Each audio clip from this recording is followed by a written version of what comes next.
The Formula One Grand Prix.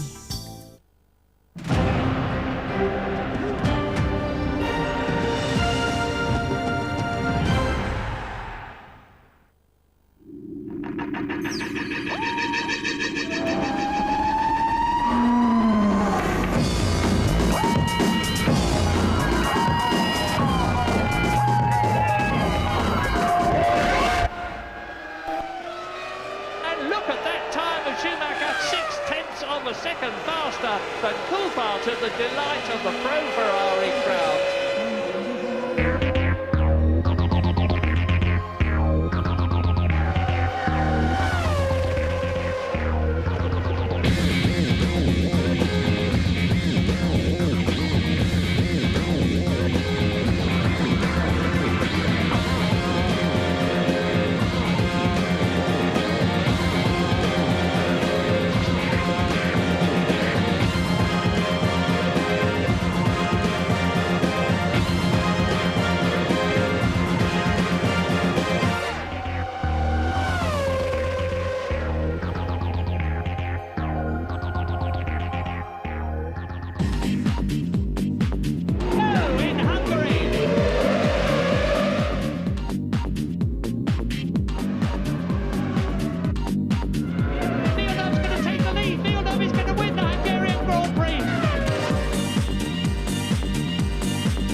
They're away together. This is going to be so close.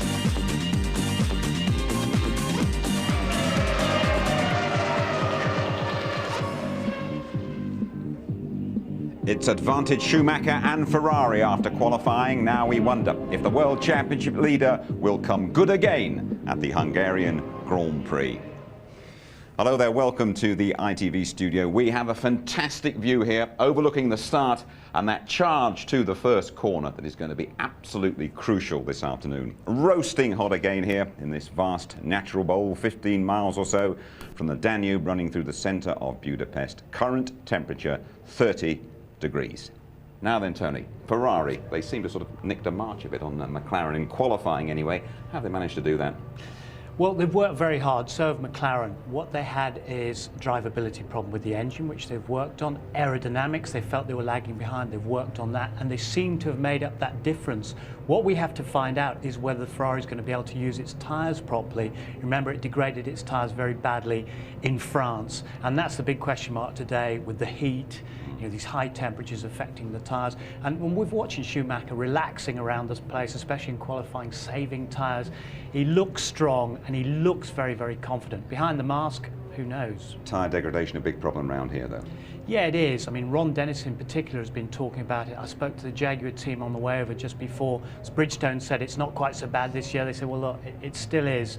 Some will go with scrubbed fronts, some will go with new ones. James will no doubt bring us up to speed on that. Absolutely. Let's have a word about David Coulthard. Quickest in the morning warm-up and on the front two rows again. So consistent in qualifying throughout the season. Yeah, because when he went out early on, he got provisional pole position and he'd got an 18-1. I think with his engineer, Pat Fry, they'd gone in their own direction, whereas Mika Hakkinen had taken some fairly radical steps with his car, which weren't going particularly well.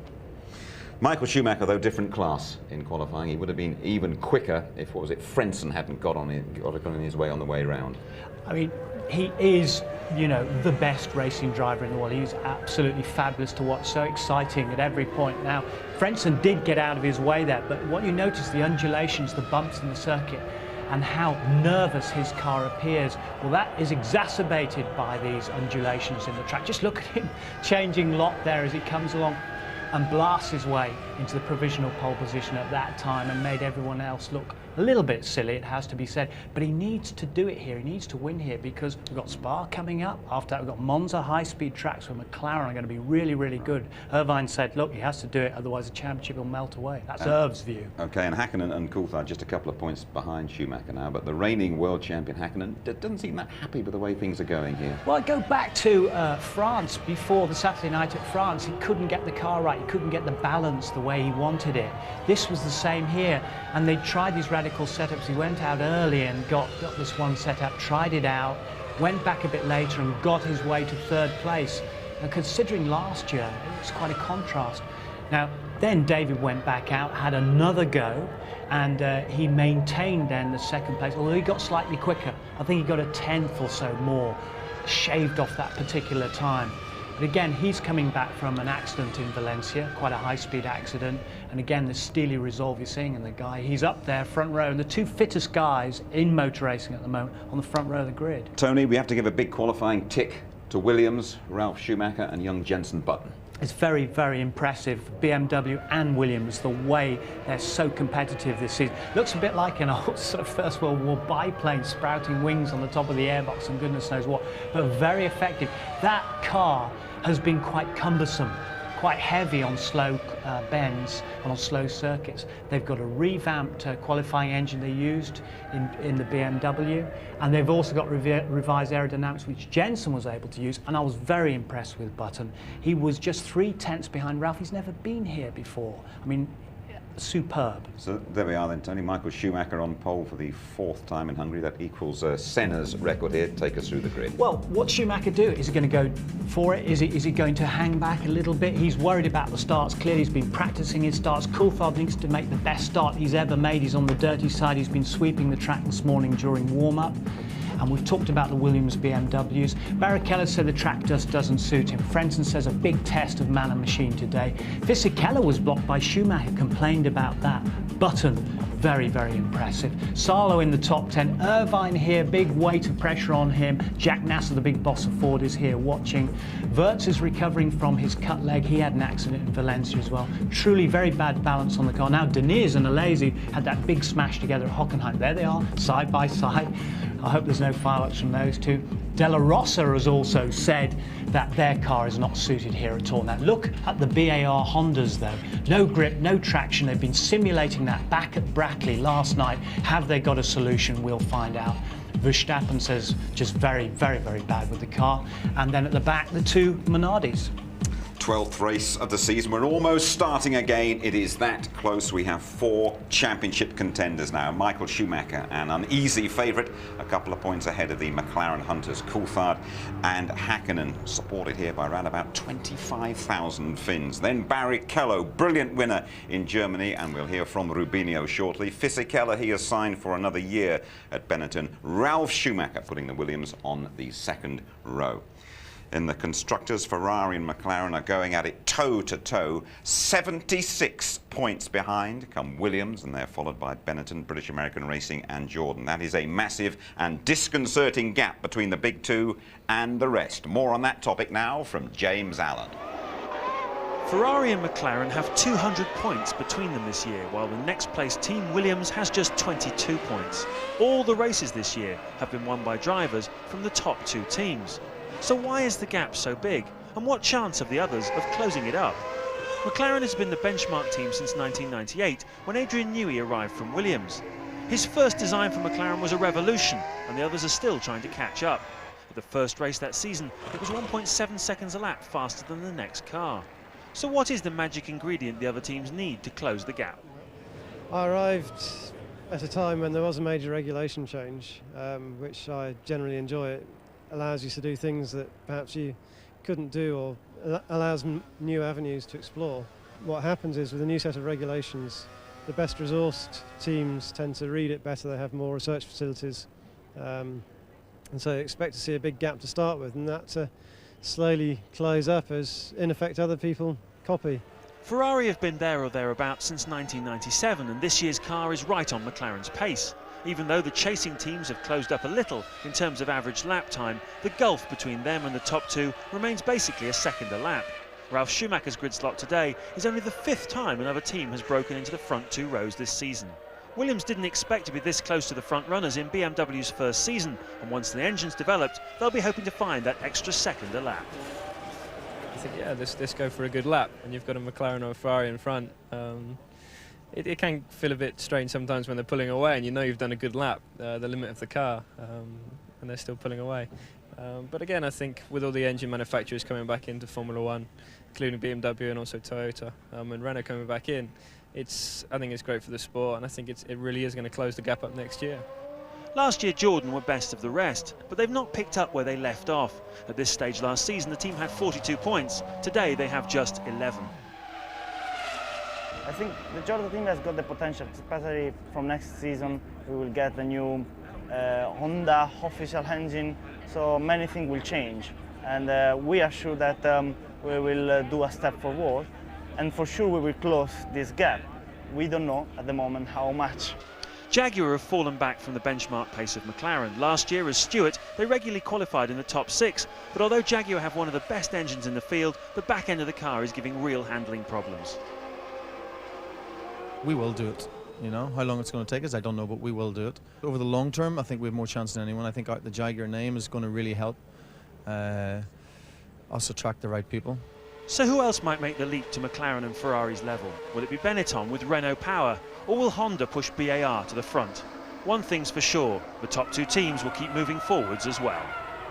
So then the challengers all talking about tomorrow's, Tony, but having 2 really great teams is not healthy for Formula One, is it? Well, no, not right now, but actually the back of the grid teams made the biggest jump over the winter time. That was because of the stability of the regulations. The thing is, it's not a case of the haves and the have-nots as it was before, because, you know, Honda, Jaguar, Renault coming, they've got it and they will close the gap. I think the people most likely to are BMW and Williams, and we'll have a top 3 next year and the others pushing to join in. So it's getting better all the time. Why do you feel Williams are going to be the ones to emerge again from the pack?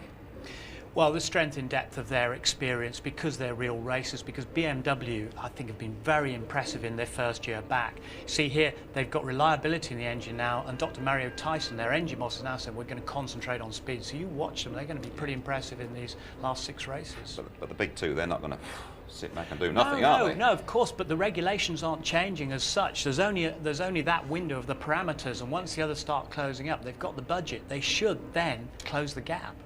Okay, Tony, thank you very much. Well, Formula One can be a very hard-bitten, a very cynical sport as well, but even the toughest observers, well, they reached for their handkerchiefs when Rubens Barrichello won last time out in Germany, his first win in 123 starts.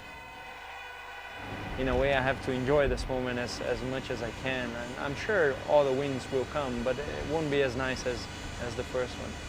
Probably up to now, I'm still walking on the clouds, because basically I've been waiting for this moment for such a long time that, you know, when I spoke to Ross a week after the race, he was actually asking me, can you stop talking about the race? And it was actually, you know, he brought me back to earth in a way. It's taken Barrichello 123 races to reach the top step of the podium. No man has waited longer, and few victories have been so universally popular. Ferrari weren't the only happy people in the pit lane. Even Rubens' rivals were pleased for him. To be carried by Mika and David on the podium was really, really a nice thing. It was a top thing. I mean, and especially from David, because we raced together. And I remember, like if it was today in '94, I said, hey, well, it was '93 maybe. What are you going to do next year? He said, oh, I have no money, so I'm just hoping that I can get a Formula 3000 seat. And all of a sudden, he had one of the best seats in Formula One, you know, and he developed from there on. So he saw that moment as a really, really emotional one for me, and just pay tribute, like saying, you know, I mean, he deserved it a lot earlier, because we raced together for such a long time. And in one moment my career was going like really fast and he was going down, and the other time he was going up and I was going down. So it was really nice to be there and spend some time with them, and just on the top there, he's saying, hey Rubens, you're heavy. And it was nice to be there. It was really nice. The pair first went head-to-head in 1991 when they were the leading lights in the British Formula 3 Championship. Barrichello just took the title, beating Coulthard to second place. It would be a further 9 years before Rubens was victorious again. We raced so close at that year, you know, and he won like Macau, he won Zandvoort, I won the championship. I had really bad starts, he had really good ones, I had really good pole positions, he had not such a good qualifier, so we really fight. It was really good. I mean, it's good that he go up the ranks and see a friend of yours, because yeah, he raced for McLaren and I raced for Ferrari. Maybe he has problems with other drivers, but not with me. I mean, we can crash and still talk. That's nice. Rubens Williams is now just 10 points behind championship leader Michael Schumacher. Mathematically, he's a contender for the crown, but in reality, team orders are likely to come into play and he'll be back in a supporting role. I had a really marvelous conversation with Luca de Montezemolo. Jean Todt was really happy for me, Ross Brown was really happy for me, so they know I'm a title contender. But we have to work as things comes on board. I mean, I don't know if I'm leading the race and Michael is second. What's going to happen? I don't know. Pit lane is open right behind us, just under half an hour to go to the start of the Hungarian Grand Prix. Ruben saying at the end there he's not too sure what will happen if he is leading and Michael is second. I don't think there's any argument about that, is there? Not in my opinion, no, there isn't, but there's two views, because Luca de Montezemolo was on our programme yesterday, and there's Rubens in the Ferrari saying that no, it doesn't matter who wins, you know, so long as we're going to go for both titles for Ferrari. What the Italian press wrote was de Montezemolo actually saying, well, look, if you think that Michael Schumacher and Rubens Barrichello are going to be allowed to scrap for the championship, you're watching the wrong movie. They're both here to serve for Ferrari, and the messages underlying there was that, you know, there will be team orders, and traditionally they always have had, as opposed to McLaren, who let their drivers go for it. Just going back to Rubens Barrichello there, Tony, for my money, the happiest winner we've ever seen of a Grand Prix on ITV, and a very, very popular victory. Very popular. Everybody inside the paddock, outside the paddock, and around the world was almost crying with him when he was on the top step. Through so many hardships, you know, like a lot of these drivers, you don't know the backstreet stories that their parents worked really hard and overtime to get them there. And he had some terrible times going through all the times with Senna's death, the comebacks, and to finally crack it all after all that time when you don't think you're going to do it. It's joy. Absolutely. Well, the cars are emerging out onto the Hungaroring behind me. It's very tight and twisty. Only Monaco, by the way, has a slower average speed. We always, though, get more than our fair share of drama around this place. The Finns come here in their thousands. Last year, their man delivered. Nice one, Hakkinen. Eddie Irvine is up there. Fisichella is coming through. It's a bad start for David Coulthard and a good start for Mika Hakkinen. Pedro Diniz spinning out of the race. Here is Mika Hakkinen. Well, here we go. McLaren have really read Ferrari's strategy brilliantly here. They anticipated Irvine would go long to about lap 30. They did the same thing. If they get this right, he should come out on the track in front of Irvine. Fisichella out of the race. Oh, rotten luck. Irvine struggling, no traffic on that lap. He's got a miracle of McLaren. He lost 2 seconds to Mika Hakkinen. 11 starts, 11 retirements. Another unhappy day for Zachary Villeneuve. But Ferrari are playing the card first. They're going to bring Eddie Irvine in very shortly, and the DC's reacting. This is a complete turnaround from last year. David Coulthard and McLaren are going to try and pinch second place off Ferrari. It hasn't worked for McLaren. Irvine looks in his mirrors, says thank you. Now you've got to pass me, DC. Oh, Irvine's gone wide, running wide in turn 3. That's going to let Coulthard through without any question at all. And the winner of the Hungarian Grand Prix, to the delight of thousands and thousands of Finnish spectators, is Mika Hakkinen. Hakkinen so classy last year. I just hope someone's remembered to turn the lights out in Finland. For the world champion, Hungary feels just like home.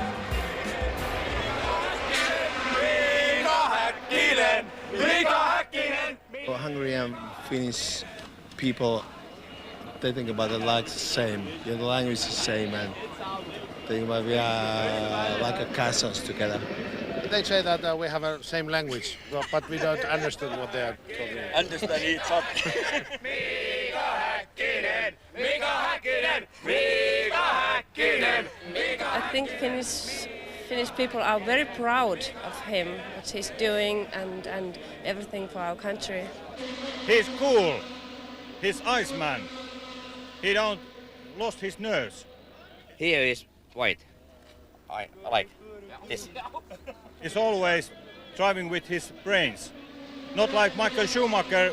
I think that Mika is the typical Finnish man. He's a little bit shy and a little bit quiet and he's not so proud like Schumacher is. I have a message to say. First lap, Sumi out.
Ralf Schumacher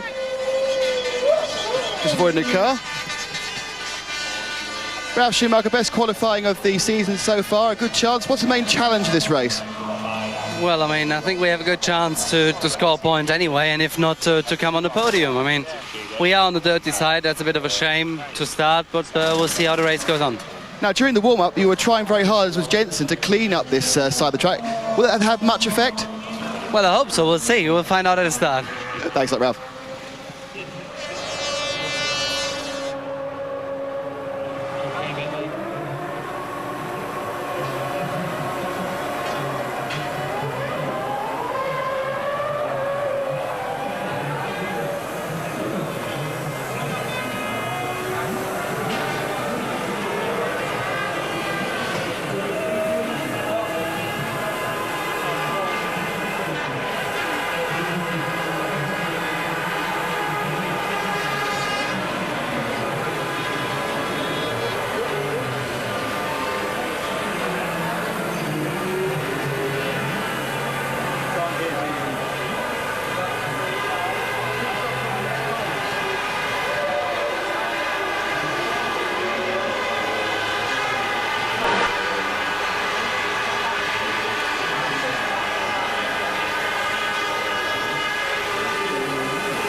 Giancarlo Fisichella starting 7th, but it's virtually impossible to overtake here, so do you have a clever strategy? Well, there is no point to overtaking here, and it's very important, the strategy, the start. I think all other drivers are on two stops like us. Maybe someone in front of us, maybe 3. It will be a very difficult race, very tough race for physically and even for the car, because it's very, very hot. How have you prepared for that heat? Have you been drinking a lot more all morning? Have you been drinking a lot more all morning? Yeah, I drink quite a lot already this morning, and even now I try to keep fit. It's very important for the race. Wish you best of luck. Thanks, Giancarlo. Falls at turn 1 at the Hungaroring. So what are the problems facing Michael Schumacher this afternoon? Well, can he get through this, the first turn, for the first time in over 6 weeks of Grand Prix racing? His fellow front row sitter is David Coulthard, but neither of them have been making good starts recently. It's Mika Häkkinen in 3rd place, who's been having the demon getaways. But when you get down here as a pack, there really is only one line where you can find any kind of grip. You can try and sneak along the inside on this no man's land, as Barrichello did last year to make up a place. You can try around the outside, but it's uncharted territory and you're bound to lose places, as Coulthard did last year. Well, Schumacher cannot afford to run into either of the 2 McLarens. They're both too close to him in the World Championship. What he really needs is some help from his brother and his teammate to get amongst those 2 McLarens off the start line. We'll soon see. Indeed we will. The World Championship, the leader then, Looking for a bit of a brotherly assistance. We brace ourselves for another Ferrari-McLaren set to. Michael Schumacher, by the way, he's one round here, making 3 stops. The latest developments in the tactical battle now come from James. Today's race is going to be like a very intense game of chess. It's about moving the right piece at the right time, and the start is literally just the beginning of it. It's about strategy, it's about reliability, and as Ferrari learnt to their cost at the French Grand Prix, it's about protecting your tyres. Our mechanical problem, I call it, I think we covered basically, and I don't feel we have any particular issue why we should not be able to do a good race tomorrow.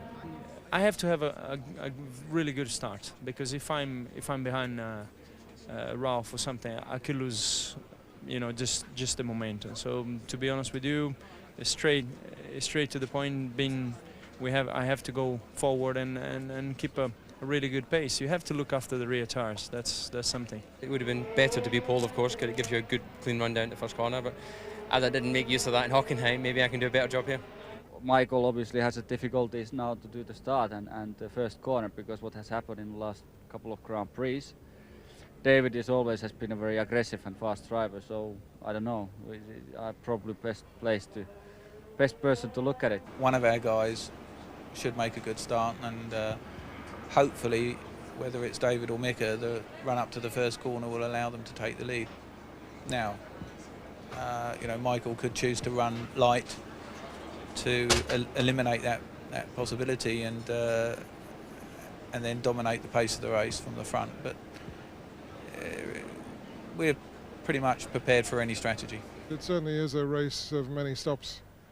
Quite how many, I'm not sure yet. But it's certainly not a normal one-stop race. And tyre degradation could be quite high tomorrow if the weather's hot. So probably some flexibility in the strategy as well will be necessary, because you know, whether you're leading or in third place, at the beginning of a race obviously changes the strategy quite a lot. You know, you clearly can't put the drivers in a position where they can just be selfish and do their own thing. So we will have a strategy, and it will require, according to the circumstances that prevail, it will require our drivers to work together. We're quite happy. Car's working well. Michael's on top form. So I'm looking forward to a race tomorrow. So what does all this mean in practical terms? Well, I expect most teams to stop twice today, with the first pit stop around lap 28 to 30. But it'll be that middle stint of the race that'll be the make or break. A couple of years ago, you might recall, Michael Schumacher switched onto a 3-stopper and won the race, but I expect McLaren will have that covered today. The weather's a little bit uncertain, so as Ross Brawn said, flexibility is going to be the key. Uncertain weather, a few showers predicted, but absolutely no sign of them whatsoever at the moment. Tony Jardine, how do you best guess the start of the Hungarian Grand Prix? Well, obviously it's very difficult to say, but going with Ron there, it may well be that Ferrari did decide to go for a 3-stopper so they could get Michael off the line, and they also might do that because they're a little bit worried about the tyre wear. McLaren are not, potentially. So we've got this fascinating contest between the two top runners. And David Coulthard we're looking at now with his fiancée, Heidi Wichlinski there.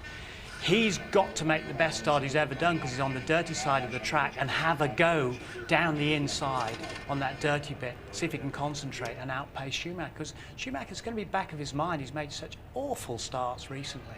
Too much wheel spin. You have to make it good. And there's Ralf Schumacher as well, 4th on the grid, his best of this year. Thank you, Tony. Now, the latest news. We are in for a hot race, and Louise starts with details of the morning warm-up. David Coulthard was the fastest man in morning warm-up. Pole sitter Michael Schumacher finished 2nd ahead of Rubens Barrichello, Ralf Schumacher and Häkkinen in 5th. Coulthard starts from 2nd off the racing line, so he spent time this morning cleaning the dust from the track to aid his getaway. It was the same story in the pits. All the drivers were laying down rubber onto the concrete apron to give extra traction out of the pit stops. The concrete is very slippery. Very dusty, and braking at the pit stop and accelerating is very slippery. With ambient temperatures soaring into the high 30s, the heat could be a major factor for the drivers, leading to excessive fluid loss and affecting concentration. Today they could lose probably anything up to about 2 litres. Therefore it's quite important in the morning to get on board anything up to 4 litres so they can tolerate more hydration issues throughout the race. Some drivers have electronically operated drinks bottles activated by a cockpit button, but fluid loss is still an issue. The drivers can expect to be around 4 kilos lighter by the end of today. And finally, F1 Supremo Bernie Ecclestone has been granted the freedom of the city of Budapest, an honour normally reserved for kings, queens and presidents. Queens, presidents and kings. I think Bernie qualified on at least 2 counts as far as Formula One is concerned. Heinz-Harald Frentzen talking to the German public there. He's gone pretty well here in recent years. 1 or 2 factual goodies to enhance your enjoyment of ITV's coverage of the Hungarian Grand Prix. Have a look at that top one. All 14 races won by cars starting from pole, second or third, so you have to start from the first a couple of rows here. Mansell, the only exception to that rule in '89. Brilliant record for Williams. They won 7 last year, the only year not in the points. Coulthard finished 3 times in second place here. Number 2 car has never won, and neither has Coulthard. Alesi and Verstappen, the big retirers in 2000. Deniz on the back of Barrichello's victory, now the most experienced current driver without a win. Let's go down to the grid and have a word with Martin. Hey Martin, I was in the lift last night and a bloke says to me, he said, I know you, I'll get it in a minute. You're that Martin Brundle, aren't you? So you can forget Grand Prix racing, you're one of us now, big time. If only I had your smooth good looks, Jim, I'd be away. But welcome to the grid. So 6 races to go, 4 drivers in with a chance of the championship. And any of my old driving mates I've run across today have talked about it's going to be such a hard race. It's so hot. And look, on Michael Schumacher's helmet here, he's got a drink straw there that's plugged into a bottle inside, a sort of a bladder inside the car. I've never seen Michael Schumacher having to have a drink in a race, so that is highly unusual. You heard Louise talking about it earlier on, just how much fluid they're going to use. Let's see if we can trip over a couple of these drivers that have got a chance of the championship. I don't know if any of them are on the grid at the moment. They've been drinking so heavily today to preload the fluid, as Louise was telling you, in the hope that they can keep some kind of fluid. You can't take it in during the race. It all gets mixed up with air in your stomach and it's so difficult to absorb it. There's no time, especially on this circuit of all places, to get that in as you're going around the track with all the G-forces that are going on. Mika is not on the grid. In fact, there's none of the top 3 drivers on the grid. Mika starts 8 metres behind Michael Schumacher here in 3rd place. I think the 8 metres is the average length of a Grand Prix ego, so I can only assume that's how they managed to come up with that magical dimension. Let's see if we can find Rubens Barrichello. I'd like to have a word with at least one of these 4 drivers, and he's already talking to can we talk to Rubens next? Yeah, good stuff. After him, well, I don't think we got, see, because we're live, so we haven't got that much time, so can we sort of outbreak him into the first interview? He's live as well. He doesn't look very live, honestly. Is he from Brazil? Oh, that's okay then. So if I go in here, do you think he'll get upset? Are you live? Are you sure? Oh, okay, well look, we're not going to get to talk to him, but it was an interesting conversation anyway, wasn't it? Let's head over to, there's a couple of guys I saw wandering onto the grid, and we might get back to Rubens in a short moment. Chris Evans here. Chris, we're looking for somebody to talk to. I know you're shy and retiring and don't like normally giving an opinion. What's your view of all this sort of Schumacher driving tactics and that sort of thing, and Coulthard's move at Hockenheim? What's your take on that? Well, the story in the pit lane is that Coulthard's going to try and take Michael out so Hakkinen can go past, and then Hakkinen's going to give the lead back to Coulthard. This is the story in the pit lane, but that's been going on for 24 hours now. What do you think of Schumi's driving? You think it's okay? You think it's acceptable? Yeah, absolutely, fantastic, yeah. I mean, I watched him in qualifying yesterday and he was fighting with the car. I thought he found it easy, but he finds it just as hard as everybody else, but he throws it around. I think it's fine. Yeah, so you're here with Jordan, but you drive a Ferrari on the road like I do. I mean, surely you want Ferrari to win today? No, I do not want Ferrari to win. I want Benson Hedges' Eddie Jordan team to win. I want Heinz-Harald to come in, get past the traffic jam and just sort it all out. Because Eddie needs a bit of luck. You know, he's got an angel now that he talks to. Yeah, I know. He told me all about the angel and why, but I think I know who paid your ear ticket out here at least today now. And who paid yours, sir? ITV paid mine, but I'm sure they'll get it back somehow. But is Stephen Hendry around? I wanted to have a quick word. Yeah, he's at the back of the queue. Is he? Because we're having a job sort of... Yeah, he's at the back of the queue. That's a good pun. Good stuff. See you later on. Any idea where he is? No, we can't. Right, let's try for another driver then. Now we're going to get Barrichello. We're not going to have to queue up this time around. We're going straight in, okay? If I go down in flames on this one, we're all in it together, okay? Oh, no, there's somebody else there too.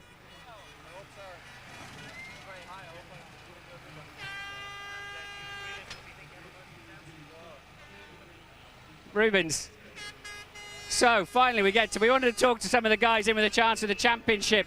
You're not where you would want to be on the grid as you were in Hockenheim, but what chance have you got today? Well, if you think that maybe I only had a chance to be 4th yesterday, because this side of the track is so much nicer, I might as well be 5th and have a good start. So the chances are, you know, you have to get on the train and off you go. Strategy. Have you got the car underneath you today to be attacking like you did in Hockenheim? Well, I tried to make it because yesterday it was very difficult, but this morning I was much happier, and I'm okay. Right now I just made more changes. Good luck. Thank you. Back to the studio. Well done, Martin. You got your man in the end. Michael Schumacher on pole in the Ferrari. He's been paying special attention to his starts. David Coulthard right alongside. Never won in Hungary. Mika Häkkinen, the Iceman, carrying massive Finnish support. History tells us don't look beyond the first 2 rows for the winner unless your name is Nigel Mansell. The Hungarian Grand Prix is next.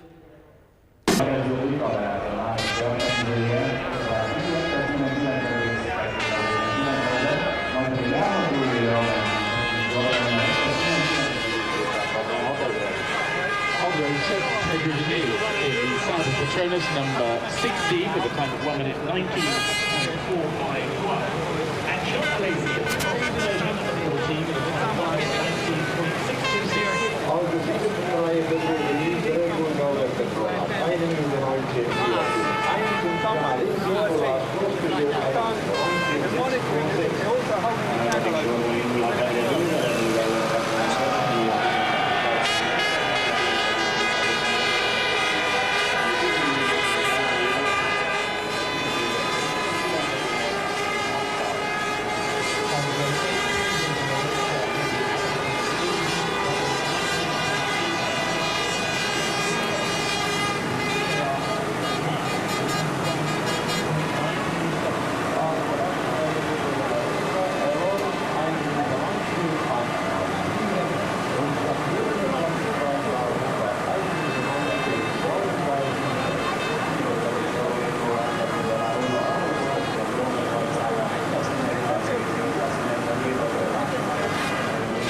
Alan Prost, you're the professor. Were you giving Eddie Jordan some advice?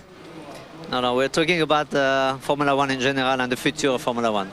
Okay, how are you going to actually, what's the strategy for this race for your drivers? You were a master at it when you were in Formula One. What do you advise them? Yeah, you know, some races you can have some different strategy. That's the kind of race where it's very difficult to have a different strategy because it's obviously you cannot overtake. It's very difficult to overtake. Very warm and difficult to handle the tire situation. Almost everybody on two-stop strategy. So I think for us, and we have to wait and hope something happen, you know, to have a different strategy. Maybe a safety car, something.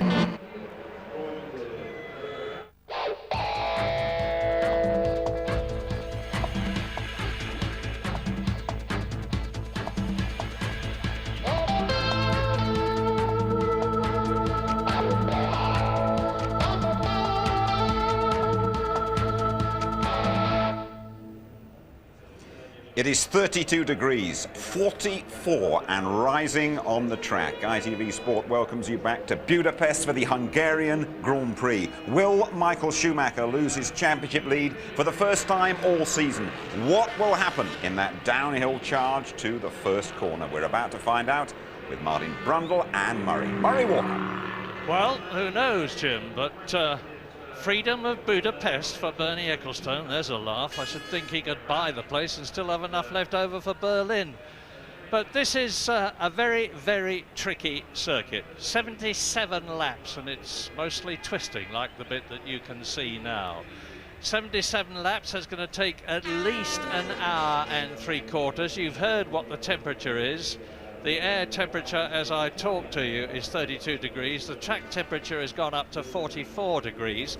Now remember that the drivers are wearing Nomex underwear, long johns, long sleeve vests, 3-layer protective overalls on top, balaclava helmets, a helmet, the racing boots, the gloves. They're sitting in a very constricted cockpit. The cockpit temperatures are probably going to be about 50 degrees for an hour and 3/4 while you're trying to get in front of the man ahead of you. Stop the man behind you from getting past you. Stop somebody from sidling through on the inside. It is an enormously physical circuit. It is terribly difficult to pass on, but there is a man who's got the drop on all of the rest of them. Michael Schumacher starting in pole position for the 5th time this year. But remember what happened to him in Germany 2 weeks ago. He got punted off by Fisichella. Remember what happened to him in Austria 4 weeks ago. He got punted off by Ricardo Zonta. Remember what happened to him in France. His engine blew up.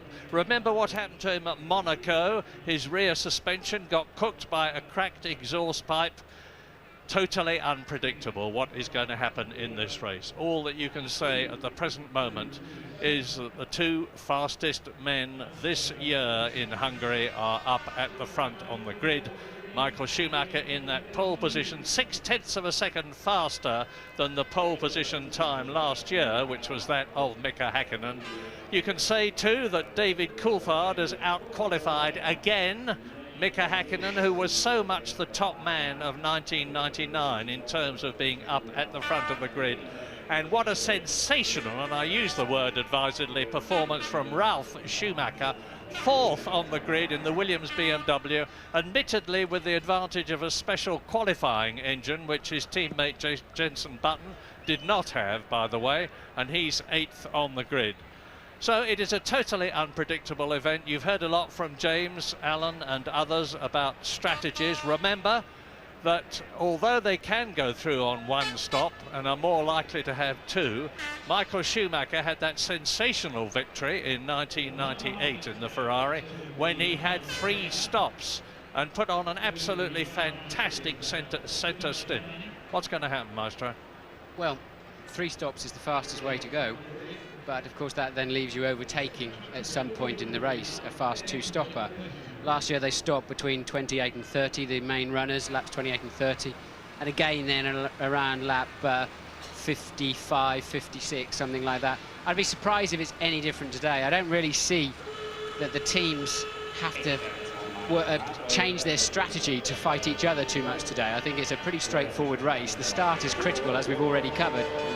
And Häkkinen's got a problem though. I don't think his car's working still how he wants it. They were changing it before the warm-up, during the warm-up, I think going to the grid. But knowing Mika, he'll have it together somehow when it matters. So Coulthard's on the dirty side of the track. He's got to get away well. I think Michael Schumacher shouldn't have a problem being into the first corner first, but he needs to watch out for Mika Häkkinen coming between the pair of them. He seems to have the start hooked up, his clutch action and the way he applies the power seems to be more consistent than his main championship rivals. So the start is critical, as we've covered, and then it'll just be settling in for what looks like a long and very, very hot afternoon. And so say all of us. 800 horsepower and a clutch about the size of your clenched fist. Bit of a new fashion here at the Hungaro ring. Look for the chimneys on the side pods of the McLarens. Well, Ferrari have got them for the first race, and so have the 2 Williams cars. And we're riding now with Ralf Schumacher, or we were, as into turn 1. It's 180 degrees, a very long falling right-hander. By the way, Johnny Herbert had to come in and change cars. You can see him in the Jaguar with the red helmet in the background. Now you've got the start of the climb up to turn 5. They do about 175 miles an hour on the way up, and you've seen it all from the cockpit. Yes, it's a great track. I hear a lot about this being Mickey Mouse, but most of the drivers really enjoy this racetrack. It's quite a challenge. It's never ceasing in terms of work rate behind the wheel. And I think we've always had some exciting times around it. So easy to fall off the road with a silly mistake. We're on board with Eddie Irvine on that very corner last year. He ran wide, allowing Coulthard to go through and take that second place. So it's so easy later on in the race to make a simple mistake. And it's like Monaco here. I was talking to Lacey about this yesterday. You've been going for what seems an eternity, and they hang you a board out that says 50 laps to go, and you think you must be getting near the end, and it just takes the wind out of your sails a little bit. Well, Herbert is still in the race car, incidentally. They fixed it. Incidentally, you coined the phrase for the Hungaroring, did you not, Martin? Just like Monaco without the houses? I think I probably did, and it's certainly how it feels as you go uphill and down dale and always seem to be trying to get the nose of the car into a slow corner, and really no straight worth its name where you can get a run on anybody. Well, Rubens Barrichello followed by Heinz-Harald Frentzen in respectively the scarlet Ferrari and the yellow Jordan go round the last 180-degree right-hander. They take that at an apex speed of about 80 miles an hour before accelerating up to 180 miles an hour. We're back again with Ralf Schumacher, who will peel off to the right in a minute. He's starting on the dirty side of the track. There goes Mika Häkkinen ahead of him, so we've got Michael Schumacher up front, David Coulthard next to him. Watch Mika Häkkinen. Remember how he sprinted between Schumacher and Coulthard at the beginning of the German Grand Prix. And all the drivers, well, most of them had any brains anyway, on the right-hand side of the grid were coming out of that last corner and sweeping right in front and around their particular grid slot to try to hoover up that side of the track in the morning warm-up. So 77 very, very tiring laps. 2 lights on, 3 lights on, 4 lights on, 5 laps on. Out and go, out and go. Schumacher gets away well. Häkkinen is ahead of Coulthard, and Coulthard is being passed by Ralf Schumacher as well. Down into the first right-hander, and through the McLaren goes into the lead. That is an incredible start by Mika Häkkinen. He did it in Germany, he's done it again. He's passed Schumacher. David Coulthard is in 3rd position, and Ralf Schumacher is still in 4th place, followed by Rubens Barrichello in the Ferrari and Heinz-Harald Frentzen in the Jordan. So another sensational start for Mika Häkkinen. Now, does this mean to say that the Finn is on a long strategy, on light fuel to let him get away? We expected that with Michael Schumacher. I didn't expect it with Häkkinen. I don't think he is, Murray. I think he's just, as we said before the race started, Häkkinen has aced it with regard to the clutch, and somebody's off there, somebody's lost the nose of their car. It's the BAR of Villeneuve has lost the front wing, but Häkkinen just hooks up, and he seems to get into 2nd gear better too. Schumacher away reasonably well, Coulthard an appalling start, but Häkkinen seems to be able to build momentum and keep it going more quickly and more strongly than the other 2 competitors. Well, the first 7 cars are the 7 that were on the grid up front, but there's a change right at the front because Mika Häkkinen leads Michael Schumacher. And Michael Schumacher's got a tussle on his hands now because it is so difficult to get past on this track, and Mika Häkkinen is not about to move over. No, so blistering one from Häkkinen, he's certainly keeping that. Now watch, Coulthard just bogged down, didn't get away at all. Oh, they've cut away from that replay, and Häkkinen just literally sprinted between the pair of them, and seems like he gets into 2nd gear. Maybe he pulls it a little bit later than the others and just keeps building acceleration. Then Coulthard had to keep really tight around the outside of Ralf Schumacher and managed to get track position down into turn 2. Critical move there for Coulthard. It keeps him in touch with these 2 pace setters. But I think Schumacher will undoubtedly have a faster car than Mika Häkkinen in the race. There goes the nose of Villeneuve. He's run into the back of De La Rosa in the arrows, and we don't know if he's done any damage to that arrows. And they're both in the pits. There is the BAR getting a new nose cone, but it's destroyed the race for Jacques Villeneuve, who of course won it here in 96 and 97 in a Williams. And De La Rosa in the pit too, so maybe he did get some damage to his rear tire. De La Rosa you saw smoking away behind the picture there of Villeneuve. But look at this, the 3 top men in the World Championship, the 2 McLarens sandwiching Michael Schumacher in the Ferrari, Häkkinen, Schumacher, Coulthard, and they're breaking away now because Ralf Schumacher is a bit of a roadblock. There's a gap behind Coulthard, And then it is Ralf Schumacher in the Williams BMW. David Coulthard is the fastest man on the track at the moment. And Rubens Barrichello is bottled up by Ralf Schumacher's Williams BMW. Barrichello in the second Ferrari, and he's not even looking like getting past it.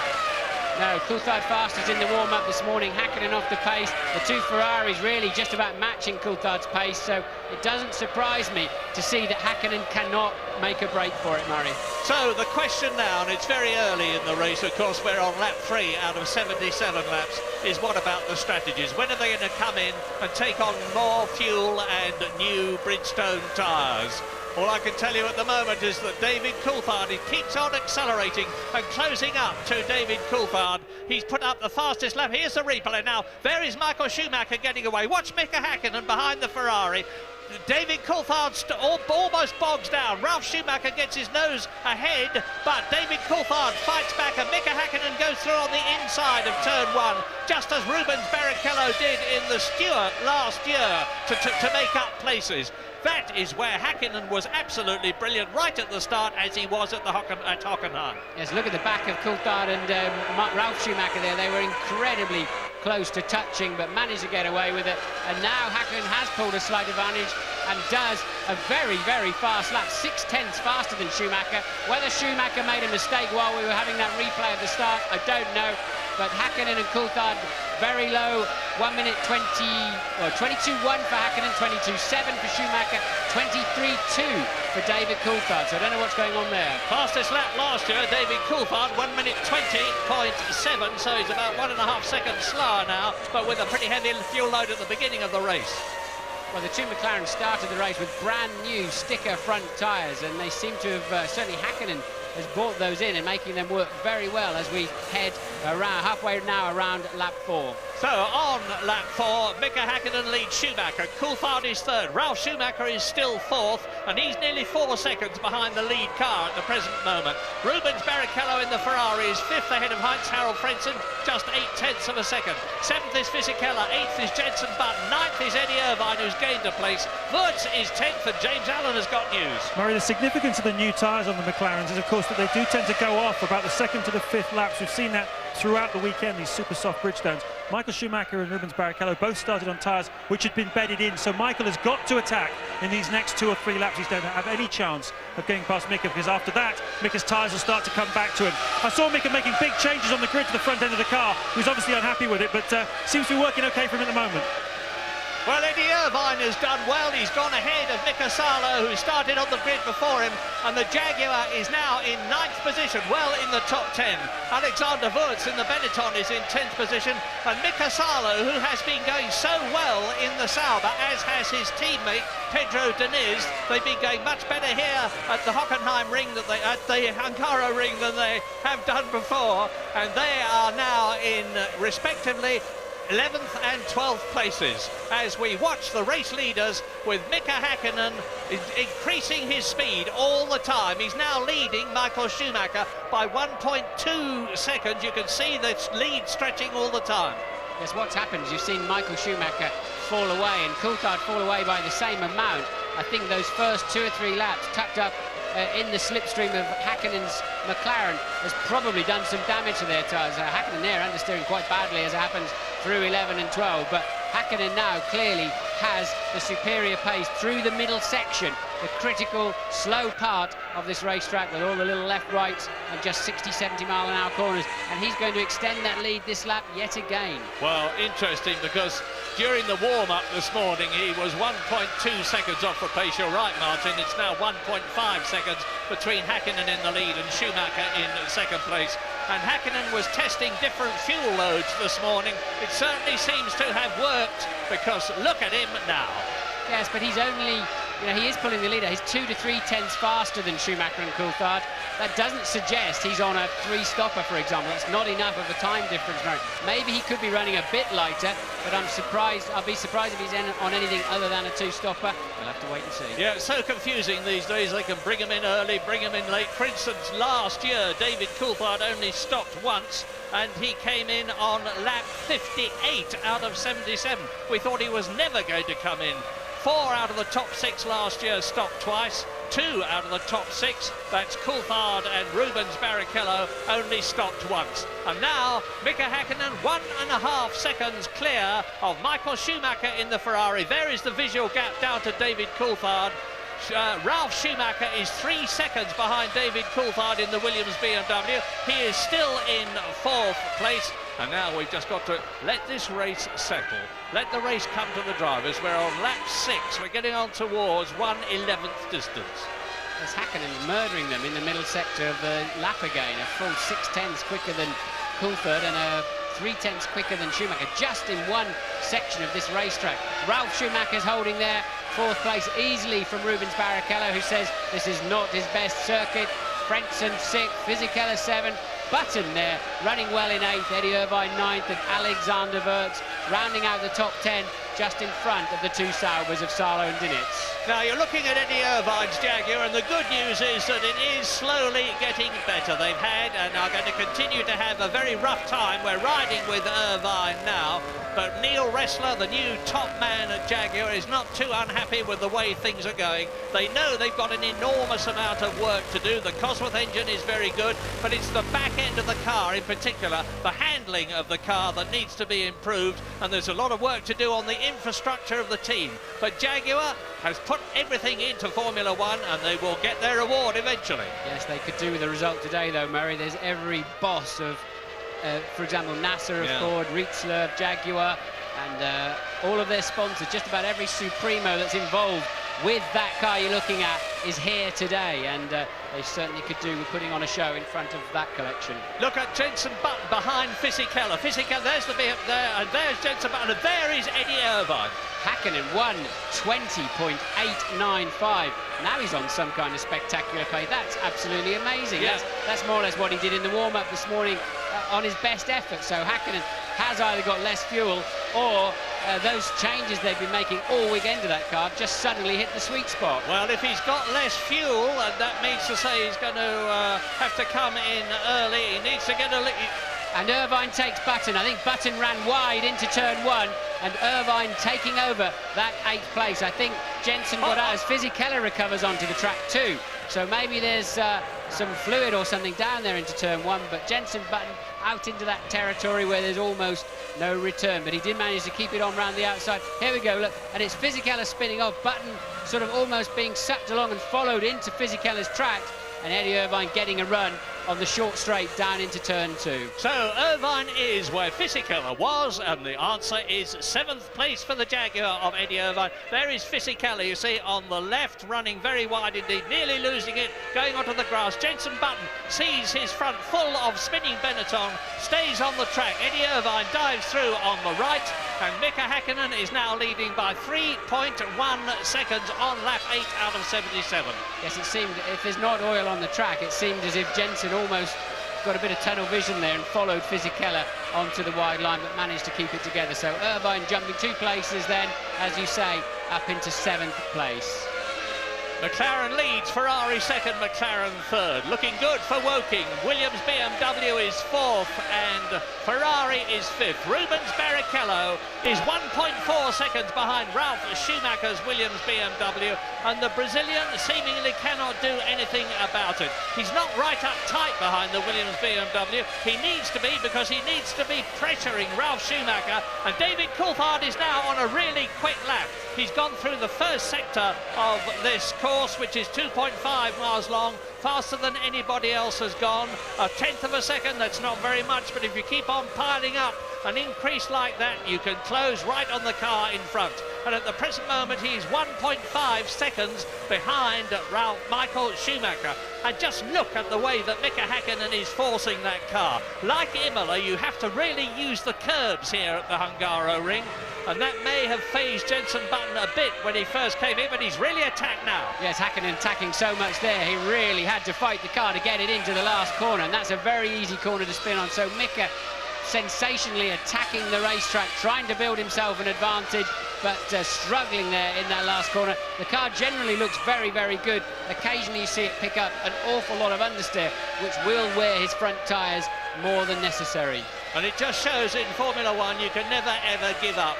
Michael Schumacher had an enormous lead in the championship earlier on, so much so that people were saying it was all over, but it's never over until it's over. And Mika Häkkinen, who has won 2 races this year, Spain and Austria, to Michael Schumacher's 5, and here is Jacques Villeneuve in the BAR, diving through and passing the arrows of Pedro de la Rosa and going through. Remember, he came in together. Yes, they're fighting for last place effectively. They tripped over each other on the first lap, so Villeneuve takes 21st from De La Rosa, but now a brake pedal problem apparently, so spongy brakes in the Prost. And, Poor John Lacey, that's Lacey's car, so now at least Villeneuve's up to 20th place. And look, Häkkinen now catching De La Rosa already to lap him. Of course, they both had to stop at the end of the first lap, De La Rosa and Villeneuve, that is. Well, now De La Rosa should see the silver and black McLaren coming up in his mirrors and move over. If he doesn't, if he delays Mika Häkkinen, obviously it's going to give Michael Schumacher the opportunity to close up, and he needs to be doing so because it's now 4.3 seconds and De La Rosa lets Mika Häkkinen dive through on the inside of turn 1, drop down into turn 2, right-handed turn 3, start to climb up 175 miles an hour on the approach to the kink at turn 4, and then brake hard down to about 85 miles an hour for the 3rd gear right-hand turn 5 that they're coming to now. And it looks as though Jean Alesi's, I was going to say his race is run, but they've got the wheel on. And Alesi was in doubt about starting this race after that tremendous shunt that he had at Hockenheim with Pedro Deniz's Sauber. It affected the Frenchman for quite a long time. He couldn't sleep for 3 nights, but he's got himself together again now, and he's fighting as he always does, and as Mika Häkkinen does. And so now, lap 11, 66 laps to go. We're going, but we'll be back.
He's now nearly 5.5 seconds ahead of Michael Schumacher.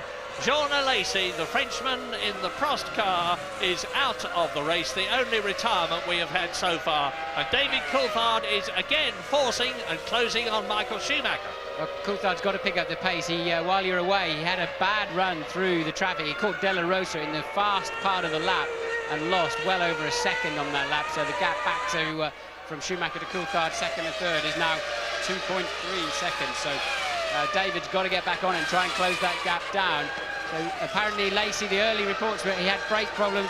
Apparently it was actually a steering problem, maybe in the hydraulic system. All of these cars run power steering now. Some of them electronic power steering, others hydraulic.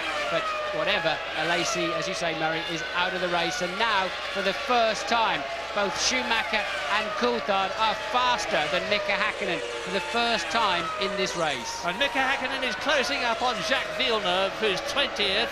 And last but one, having been in the previous 2 times winner, Jacques Villeneuve from Canada, driving the BAR Honda, which just does not seem to suit this circuit. He didn't qualify well, he went better in the warm-up period this morning, but he started down in 16th position on the grid. And that was in the car where he has been doing so much better this year. He's had 2 fourth places. There is Villeneuve, there is Mika Häkkinen, and there's virtually a full lap between them. And Jacques Villeneuve will move over and let Mika Häkkinen through. He'll know perfectly well that there's no point in trying to stop him getting past, because Mika Häkkinen is nearly a full lap ahead of him and over 5 seconds ahead of Michael Schumacher, who is 2.5 seconds ahead of David Coulthard. Over the line goes Häkkinen. He is now on his 15th lap. Yes, a lot of understeer in that McLaren still. It's building slowly, so depends. We're going to have to wait until very early 2021 to see if Häkkinen comes in, see if he is running a lower fuel load, but meanwhile he's picking up some understeer, and now Schumacher and Coulthard are pegging him and slightly reducing his advantage. Now 4.9 seconds, but Schumacher is behind Häkkinen. And Lacey, as I talk to you, is rejoining the Hungarian Grand Prix. They fixed whatever the problem was. We now have no retirements, I'm glad to say, and you can see that Mika Häkkinen is carving his way through the field. He's losing time, but of course Michael Schumacher, who is catching him at the present moment very slowly as a result of Mika Häkkinen losing time in traffic, is going to then have to pass those cars himself. He's going to have to pass Jacques Villeneuve. He's going to have to pass Marc Genet, who is the next target for Mika Häkkinen as he comes down to the bottom chicane, turns into the second gear, 55 mile an hour, turn 13, up to the double right-hander, turn 14, 15, which completes the lap. He's going to go through into his 16th lap. Michael Schumacher had got the gap down to 4.9 seconds on the previous lap. Mika Häkkinen has had that little bit of slowing because of traffic. How far is Michael Schumacher behind him now? And the answer is 0.2 of a second more behind him, 5.1 seconds. There is the German.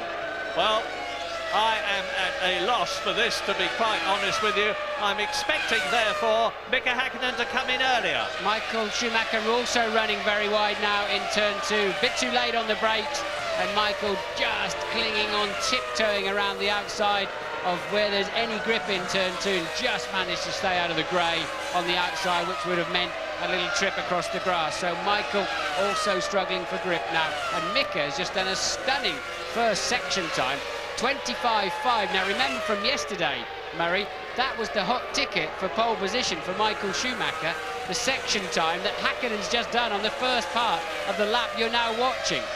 Absolutely. Well, Michael Schumacher there as Fisichella comes into the pits in the Benetton, and he's down in 16th position. Michael Schumacher must, from his point of view, get points in this race. He's still leading the World Championship, amazingly, by 2 points from Coulthard and Häkkinen, who are both tying on the same number of points, 54 of them. But Schumacher's got to get points in this race if he's to keep his World Championship hopes alive. Fisichella, who's spun twice already in this race, complaining of lack of rear grip, and he's stopped just to have some new tyres to try to fix the problem, and he's about to have the silver McLaren bearing down on him to lap him. Just 17 laps into this race, and a new fastest lap for Häkkinen, a 1:20.6. Amazing where Häkkinen has found this speed. He looked totally lost in the warm-up this morning. Yes, it is quite incredible. He's like Senna. You can never ignore the flying Finn, as he signs himself. And he's very much on a charge at the present moment. 16 Grand Prix World Championship wins behind him already. 2 World Championships. There were people who thought earlier this year that Mika Häkkinen, having won the World Championship not once but twice, had lost his motivation. he's certainly giving the lie to that belief now as he laps Fisichella and goes through. More news from James Allen. Well, a sense of calm prevailing down at Ferrari, surprisingly enough. I can understand you're surprised at the pace of Häkkinen, but I was just looking back to a conversation I had yesterday with Ron Dennis of McLaren, and he said, you know, tomorrow, James, we're going to cover whatever Schumacher can do. We're comfortable, but we're not going to send those drivers out to be selfish. We're going to send them out to do a team job for us, and that means they're going to be doing different things to cover whatever Michael may do. And that's what I think is going on here. I don't think there's a lot less fuel in Häkkinen's car. I just think he's driving the wheels off that car at the moment, but for sure there's a slight variation in what he's doing, what Schumacher's doing, and what Coulthard is doing, and that variation could well lead to the result of the race at the end. Things very static at the front, to be quite honest with you. Michael Schumacher is still just over 6.3, 6.4 seconds behind the leader, but he's staying ahead of David Coulthard. And now Ralf Schumacher, as Coulthard starts to go through the traffic, is closing marginally from 4th position in the Williams BMW on the McLaren in front of him and easing away from Barrichello. Ralf Schumacher is actually lapping about 0.4 of a second faster than Barrichello in the Ferrari in 5th place. Frentzen is still holding 6th position. Eddie Irvine is still 7th. There's a bit of traffic ahead of Michael Schumacher, but I hear what you're saying, James, but unless Häkkinen pits in the next 2 or 3 laps, and Michael can carry on for another 4, 5, 6 laps after that, Häkkinen's giving absolutely nothing away. He's out there racing and he's leading the Grand Prix on speed and merit at this point, unless he has to pit in the very near future. Now we should see something, because remember, Häkkinen has passed Villeneuve, and Schumacher there is catching the Canadian in 20th position in the BAR and gets the advantage of the straight. Jacques Villeneuve moves over. Schumacher loses no time at all there, so that will have helped him. Now ahead of him there's Fisichella in the Benetton, who has just rejoined the race. I would expect the Italian to move over and let Michael Schumacher through similarly. But meantime, the gap is 6.5 seconds. Mika Häkkinen leading by 6.5 seconds. Very reliable, this race. No retirements. Alesi's been in, but now he has, as I talk to you, he has retired from the Hungarian Grand Prix. 21 still running. Bit of chat in the press, in the Italian press. Fisichella moving easily out of the way. Remember, those two tangled at the start of the German Grand Prix in Hockenheim. But Fisichella being lapped in this instance, giving no problems whatsoever. And now it's down to Coulthard to clear those 2 cars. So Häkkinen leads by 6.5 seconds now over Schumacher, who's 3.3 ahead of David Coulthard. Ralf Schumacher further 7 seconds down the road. Barrichello 1.6 behind Ralf Schumacher, and Frentzen another 7.3 seconds behind Barrichello. So the top 6 fairly well strung out. And here's a bit of background news for you as things are at the front. You've just heard from Martin. I have every reason to believe that Jenson Button has now officially signed to drive for Benetton next year. In the same way, Olivier Panis will be with the BAR team in place of Ricardo Zonta. Mika Salo will be leaving Sauber and being the test driver for Toyota, who joined Formula One in the year 2002. And Mark Webber, the Australian. Here is great news for the many of you I know view in Australia. Mark Webber has now been signed as the official tester for the Arrows team and is going to have a big session at Imola in the near future. Good luck to him. So Mika Häkkinen is still leading. Jacques Villeneuve has now got David Coulthard bearing down on him to lap him. Villeneuve moves the white BAR with the Honda engine over, and David Coulthard laps him, and David Coulthard is now 3.7 seconds behind Michael Schumacher. The leader, Häkkinen, is 11 seconds ahead of his teammate David Coulthard that you're looking at now. And Coulthard has again been caught marginally by Ralf Schumacher in the Williams BMW as a result of the traffic. We're on lap 20 out of 77, just about 25%, 1/4 distance completed for the Hungarian Grand Prix. And at the present moment, if they stay where they are now, Mika Häkkinen will move into the lead of the World Championship for the first time this year. But there's still 3/4 of the race to run.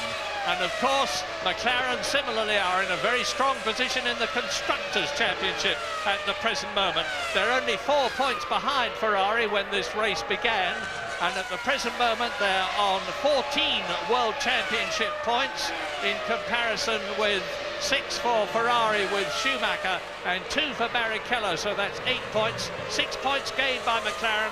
They would similarly take the lead in the Constructors' Championship if the positions are held to the end of the race. But do I expect them to be? No, I do not. So things could be very different. Lap 21 then, and look at Mika Häkkinen looking as though his car is tethered to the apex of the bend by a piece of very stout chain as he hurtles round the bends. The G-forces are absolutely terrific. There are those chimneys on the side pods that I was talking about. Now we're into your window, Martin. We're on lap 21. Is Häkkinen going to come in? Is he on a light fuel load? Well, no sign of activity. We're looking from our commentary box straight into the McLaren garage, and no sign of activity whatsoever in there at the moment. So Häkkinen carries on, and still he pulls another 3/10 of a second out of Michael Schumacher. The lead now up to 7.9, and Coulthard is the one struggling on pace. We know he's just had to clear that traffic, but Coulthard may be running long on fuel, but for whatever reason not showing. He's been fastest in every session with the exception of qualifying, hasn't he, where Häkkinen, Schumacher pipped him to pole, of course, but Coulthard, not showing the kind of pace we expected after the warm-up. Well, so what is Michael Schumacher going to be saying if they stay where they are now at the end, when they're in the interviews? I had a problem with the car, my tyres went off, I lost the gear, the engine wasn't pulling power.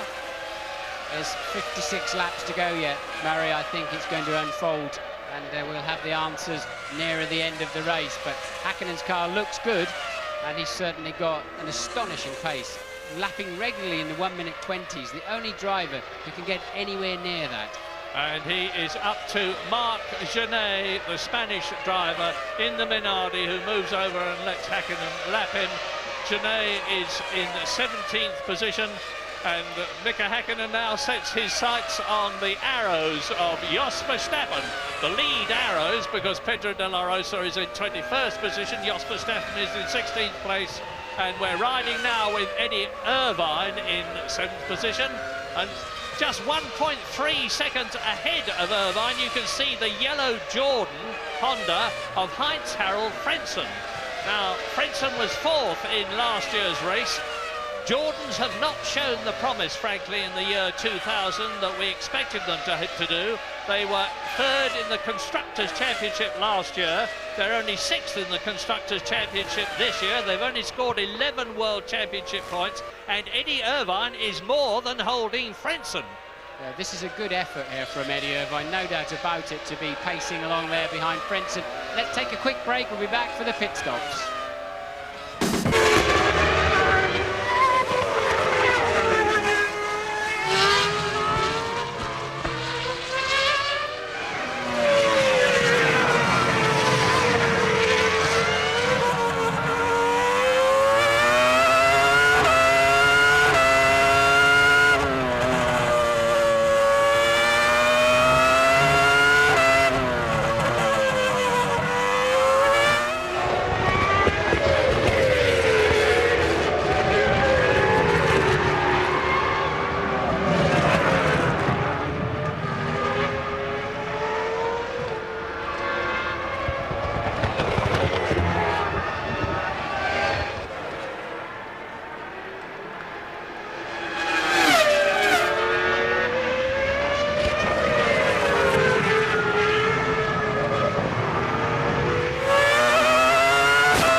25, and Nick Heidfeld struggling in the pit lane, watched by his team boss, the unfortunate Alain Prost, 4 times world champion, who must be ruining the day he ever decided to be a team owner. And Eddie Irvine comes in from what was 7th position, which is now occupied by Jenson Button.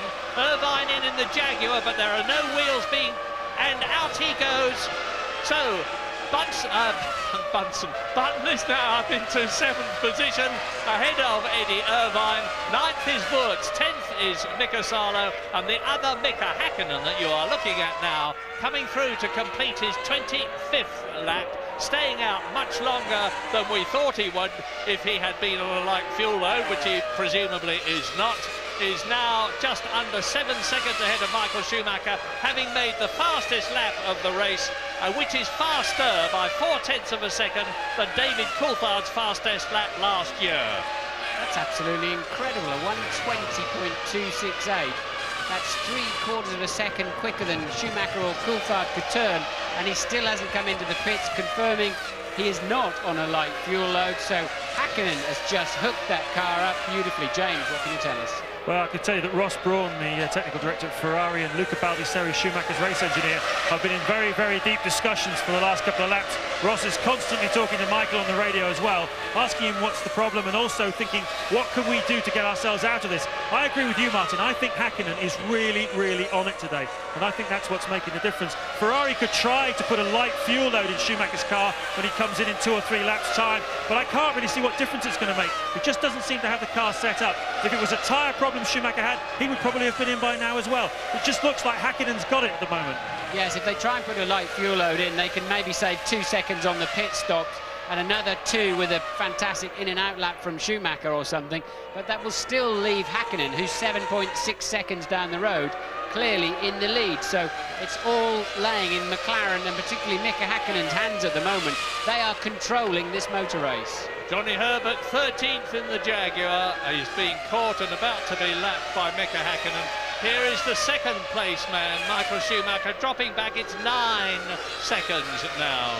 Mika Häkkinen is indeed driving an absolute blinder of a race as David Coulthard goes through. Now look down and you'll see Ralf Schumacher. We haven't seen much of him as Villeneuve goes through, but here is the battle for 4th position between Ralf Schumacher, Michael's brother, in the Williams BMW. Out of the pits goes Jos Verstappen in 16th position in the Arrows, and Rubens Barrichello there in 5th position, the man who won the German Grand Prix at Hockenheim so brilliantly from 18th on the grid 2 weeks ago to move within 10 points of the World Championship lead.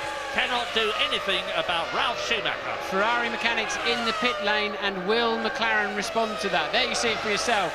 So who is it for? We don't know which one of the 2 Ferraris it could be to try to launch Barrichello past the Williams of Schumacher, bring him in early and give him a clear piece of track. They can calculate where Rubens would rejoin the racetrack, if there's any cars, if there's any traffic at that point of the race, and we'll see if it is indeed Rubens coming in this lap or whether they're choosing to bring, and it's Schumacher in the pits, and will McLaren respond immediately to that? So Schumacher actually had slightly less fuel than Häkkinen. So there's a surprise, and I would expect Häkkinen to come in on the very next lap. It's a good stop, is it? Yes, it is. 7.3 seconds for Michael Schumacher, and that means to say that David Coulthard will be up into 2nd position, and indeed Ralf Schumacher and Barrichello go through before Michael Schumacher rejoins the race. So now Mika Häkkinen, who has not stopped, is leading. David Coulthard is up into 2nd place, and he has not stopped, of course. David Coulthard is 2nd, Ralf Schumacher is 3rd, Barrichello is 4th, and down to 5th position as a result of his stop goes Michael Schumacher. Michael Schumacher better hope that brother Ralf is not on a long 2-stopper or indeed a 1-stopper, because for sure Barrichello will get out of his way pretty quickly in the sister Ferrari, but will Ralf Schumacher move out of the way for his brother? So, because Michael's going to be up behind them incredibly quickly as the Minardi rejoins the track. Well, they're great friends out of the cars, the 2 Schumachers, but Ralph will not give way to Michael just because he's his brother. We've seen that in the past, notably when Ralf Schumacher was driving for Jordan and he had a tremendous scrap with his brother in the Ferrari in the Austrian Grand Prix. Refused to give way. Why should he? He was ahead and he made Michael fight his way past. Yes, Johnny Herbert in for a stop. We've seen Fisichella drive straight into the garage and retire from the race. I would imagine he'll talk about handling problems, it would seem, and a long stop there for Johnny Herbert. And look, Barrichello will yield. Barrichello will yield and let Michael take the line into the first corner. And where is Ralf Schumacher? He's in the pit. That's good news for Michael. Ralph is on a two-stopper, so now Michael's got some clear track to make the most of those new tyres. So now, when is Mika Häkkinen coming in? He is 18.18 seconds ahead of David Coulthard, and he was 32 seconds ahead of Michael Schumacher. That should allow him plenty of time to come in, stop, take on more fuel, take on 4 new wheels and tyres and still get back out in the lead. It should do, but will it? He's still staying out on lap 29 out of 77 as Schumacher ahead of Barrichello, and with the knowledge that his brother Ralph is not going to be in his way because he's been in the pits, hurries on. This is for position, but it's not really a fight. They are on a different strategy, so it's understandable. It's the right thing to do. It's team play. There's a team championship. It's a team sport, and there's no point in Barrichello holding Schumacher up, who's faster anyway. But Michael, on the 3 or 4 corners I've watched that car so far on this lap, has got horrendous understeer with a full tank of fuel. And into the pits comes Rubens Barrichello, the second of the 2 of the top 5 men, the third actually to come in, because the Ferrari comes to a standstill and those prongs in the ground are to touch the bottom of the car and release any electrical static to prevent the possibility of a fire in the pit lane. 6.7 seconds, that is 0.6 of a second faster than Michael Schumacher's stop. That's a nightmare scenario there for Rubens as a BAR and a Minardi. And look, he slots in this time around in front of Ralph. So that has launched him in front of Ralf Schumacher, and he should be able to defend that position as he's getting back up to speed. So that worked out very well for Rubens Barrichello. Indeed it did. A masterly bit of planning by the Ferrari team men, notably Ross Brawn on the pit lane. In comes Pedro Diniz from 11th place in the Sauber. We're on lap 30. Häkkinen leads Coulthard by 17 seconds. Michael Schumacher is third, 32 seconds behind. Mika Häkkinen stays out. My goodness, this is a fantastic drive because he's now on lap 30. He's getting on towards half distance. He still hasn't stopped. So he had a very heavy fuel load, not a very light fuel load. If he's one stopping, he'll come in on round about lap 38, and that would be amazing. Well, this is surprising everybody in the pit lane, with the possible exception of Häkkinen and his crew on his car, because he has not shown that kind of pace at any time this weekend. James, what can you tell us? This is absolutely fascinating. You know, I described it as like a game of chess. I can tell you that McLaren are going to make a stop very soon, and hopefully I'm going to tell you before I finish which of the 2 cars it's going to be.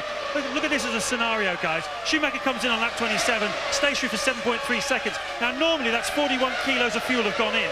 If that was a planned stop, he'd be coming back in again around lap 53 as the McLaren guys go onto the apron, so there will be a stop shortly. But what if there was some fuel left in the Ferrari already? What if Michael's going to run longer than lap 53? And what if he's trying to box him in? What if Ferrari are trying to box in McLaren by short fueling Barrichello? He will be in front, you see, of Häkkinen when he rejoins. That's why they're bringing Häkkinen in now. I've described it as a chess game. Watch these pieces move. Well, here is Häkkinen anyway. James, I don't know where you are, but give me a shout if you're with Häkkinen. In he comes. New tyres going on. Ferrari are stuck with the policy of scrub fronts. McLaren have gone the opposite way. That's a very short fuel, though, to get him out in front of Barrichello. Has it worked? Well, we'll see. 7 seconds. That's the shortest of the... No, Barrichello was only 6.7 seconds. And 80 miles an hour is the pit lane speed limit. The track is clear. There is Fisichella coming towards us. Of course, he is well down the field. And here is the Ferrari coming down into turn 1, and it is Michael Schumacher. So the gap has come down considerably, but not nearly enough to satisfy Michael Schumacher, locking up his left front, still in third position behind David Coulthard, who is now the fastest man on the track. Coulthard leads the race because he would have overtaken Häkkinen. Häkkinen had a 17.6 second lead before he made the stop. So Coulthard will be leading the race now, but is in this lap. So the strategies are pretty similar as we expected. It's just an incredible pace from Häkkinen. I wondered if Coulthard might be going very, very long, but he's not.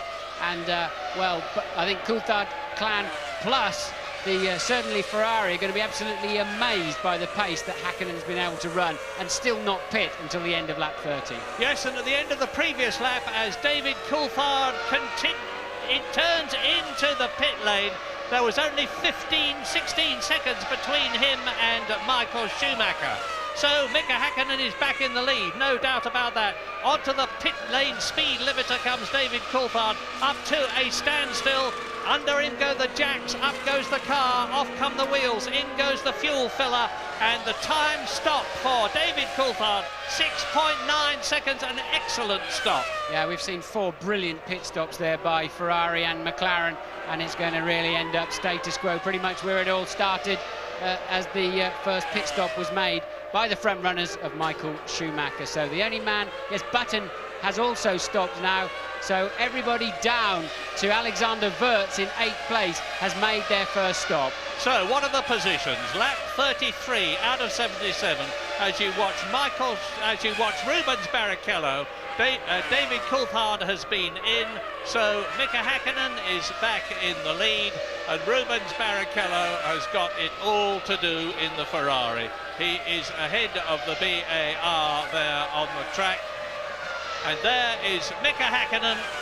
Well, it's looking like another fantastic race for the Finn. And look at this lap. Looks like another fantastic lap he's on, Murray. Look, he's got 2 fastest sections of the race so far. If he gets a good run through the last corner, he could even be in a 1:19 or something. And remember, we know he's just got some fuel dumped on board 2 or 3 laps back. So over the line comes Häkkinen with a 1:20.0 as it happens.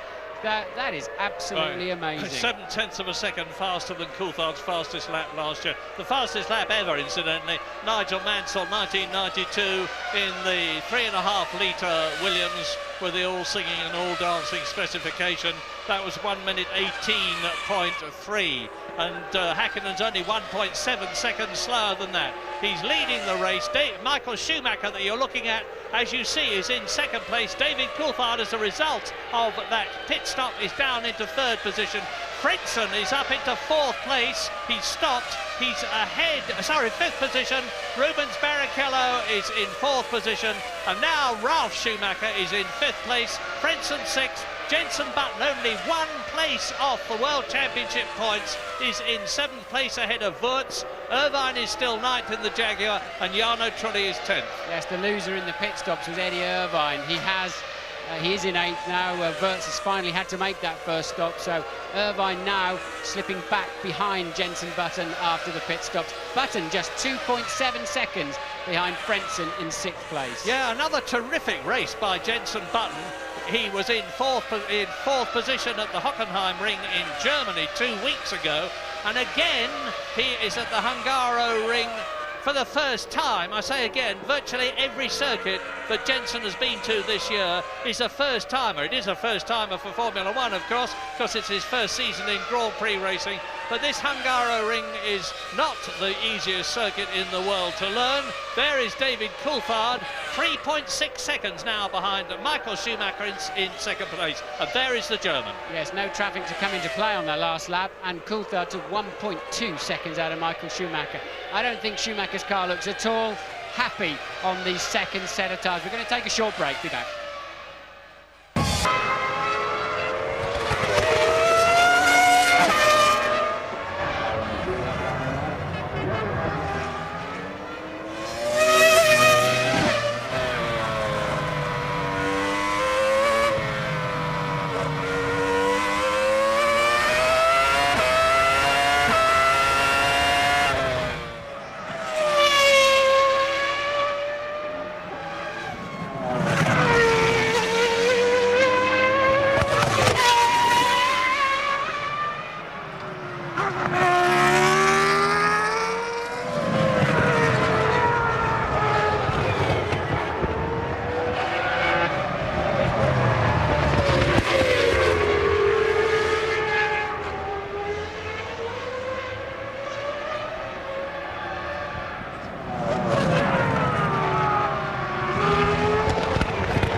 out of 77 in Hungary. We've just had a third retirement. Both the Prosts out previously. Jean Alesi, the first retirement, then his teammate Nick Heidfeld.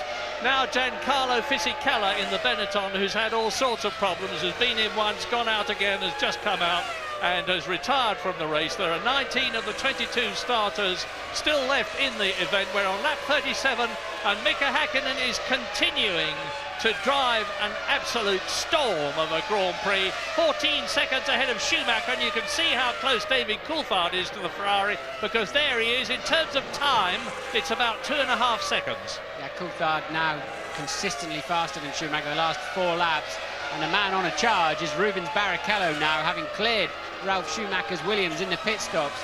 He's 18.9 seconds down the road from Coulthard, but the fastest man on the track, quite comfortably, last time around was Rubens Barrichello, 4th place man. But Schumacher, I believe, is definitely struggling on this set of tyres. Now, Barrichello is up to 4th as a result of a superb stop by the Ferrari team, and he rejoined the track just ahead of Ralf Schumacher's Williams BMW, which had been in front of him up to then.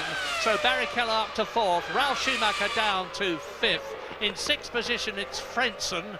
Button is in 7th place and catching the Jordan in the Williams BMW. Eddie Irvine in the Jaguar is in 8th position. The second Jordan of Jarno Trulli is 9th, and Mika Sauber is in 10th position. Well, we've got a similar situation to last year. Häkkinen leading comfortably, Coulthard chasing the 2nd place Ferrari. Last year it was driven by Eddie Irvine. Schumacher having a broken leg at that time, but Coulthard beginning to close down just like he did last year onto Michael Schumacher, and we could see one of those classic efforts of Coulthard having a bumping session getting past Michael Schumacher, but he can catch him. Can he pass him? This is a tough racetrack to pass on, and Coulthard encountering a bit of traffic en route. Yeah, it's the Arrows which moves over and lets him through very courteously. Funny old business, this Formula One, you know. They put the cars away in perfect condition, and the next morning they come out, they have to make a lot of changes. Michael Schumacher went well enough in the warm-up this morning, and look at him now. He is 15 seconds behind the race leader, and this morning he was just 1/10 of a second slower than David Coulthard, who was fastest in the warm-up. Yes, and Häkkinen was 1.2 seconds slower than the lot of them. And look, whilst he did have a lot of traffic in the warm-up, so maybe we didn't get a fully clear picture, but it was clear. And do you remember the face Häkkinen had on in the early stages of qualifying yesterday, when he just couldn't, he was about 9th or 10th on the grid, couldn't find a time out of the car, and again pulled it out of the bag then, as he is indeed doing today. So past the Minardi goes Michael Schumacher. There is Pedro de la Rosa exiting the pits in, for my money, the most effectively liveried car in the race, the Orange Arrows with its Supertech engine. And Pedro de la Rosa is way at the back of the field, of course, after he had that collision with Jacques Villeneuve at the beginning of the race. De la Rosa is 9th, he's been lapped twice, he's in 19th position. His teammate, Jos Verstappen, is 14th, 1 lap down, and we're on lap 39. So now we are into the second half of the Hungarian Grand Prix, and we've been running for over an hour now. So it's going to be, no, I'm sorry, we've been running 56 minutes to be exact, and I'm expecting this race to take about an hour and 3/4 to run its distance, as it did last year. The average speed is not going to be all that different, as David Coulthard looks to close, and then he's got to try and get past Michael Schumacher, and that is going to be mighty difficult. Yes, Coulthard catching Mazzacani, and who wasn't particularly helpful earlier on the lap before, so slipping back 4/10 on that. Yo-yoing around then Schumacher and Coulthard. Meanwhile, Mika Häkkinen serenely up front, now 17.2 seconds clear. Now you're right, Martin, because Barrichello is edging up on David Coulthard, who is in 3rd place, and he's towing along Ralf Schumacher as well. Indeed, of the 3, Schumacher, Ralf in the Williams BMW is in 5th place, is the fastest. And he's quite considerably faster than Rubens Barrichello. So we're going to have a big fight for 3rd, 4th, 5th positions before very much longer in this race. Yes, you have to be careful how you read into those times each lap, because they're all encountering traffic now. We've still got 19 cars running in this race, at the end of lap 40, so plenty of traffic for them all to encounter on a relatively short track. Now, just imagine the mental stresses. They've been driving like this for 57 minutes, 800 horsepower behind them, on the edge of adhesion all the time on their 4-groove tyres, which have deliberately got those grooves to reduce the amount of rubber contact on the ground to lighten up the grip and prevent them going around corners too fast for safety reasons. And the heat in the cockpits will be enormous. They're fighting G-forces all the time, and they've still got another 45 minutes of it to go. Lap 41. Yes, you were talking about Mansell's lap record in the low 1-minute 18s, but as you said, a 3.5-litre engine, much wider tyres, no grooves, much more aerodynamics available underneath the car, fully active suspension, and all sorts of other gizmos and goodies, traction control, all of that lot has gone, and they're still just 1.7 seconds slower. But no offence, Nigel, of course. No offence at all, I'm just saying it just shows you how they've improved other aspects of the car with regard to brakes, and they've managed to get nearly all the power back again, so these engines have possibly got more, although they're 500cc smaller, probably in fact more horsepower than Nigel had available to him back in 1992. Yeah, and for my money, Nigel Mansell has still given me the most exciting moment ever in the Hungarian Grand Prix when he pulled out in the Ferrari and passed Ayrton Senna's McLaren to take the lead and go on and win. And here today, you're watching Michael Schumacher come through to complete his 41st lap. Mika Häkkinen, of course, 17 seconds down the road on his 42nd lap. You can see where David Coulthard is in relation to Schumacher. He's still just over 2 seconds behind, and their lap times are identical to within 8/100ths of a second. But Rubens Barrichello, certainly on the previous lap, was faster than both of them. Now I'm going to tell you what the gap is when Barrichello comes. Well, he's done so, and he's reduced it to under 20 seconds now, because he's lapping half a second faster than David Coulthard, and he's now lapping considerably quicker than Ralf Schumacher.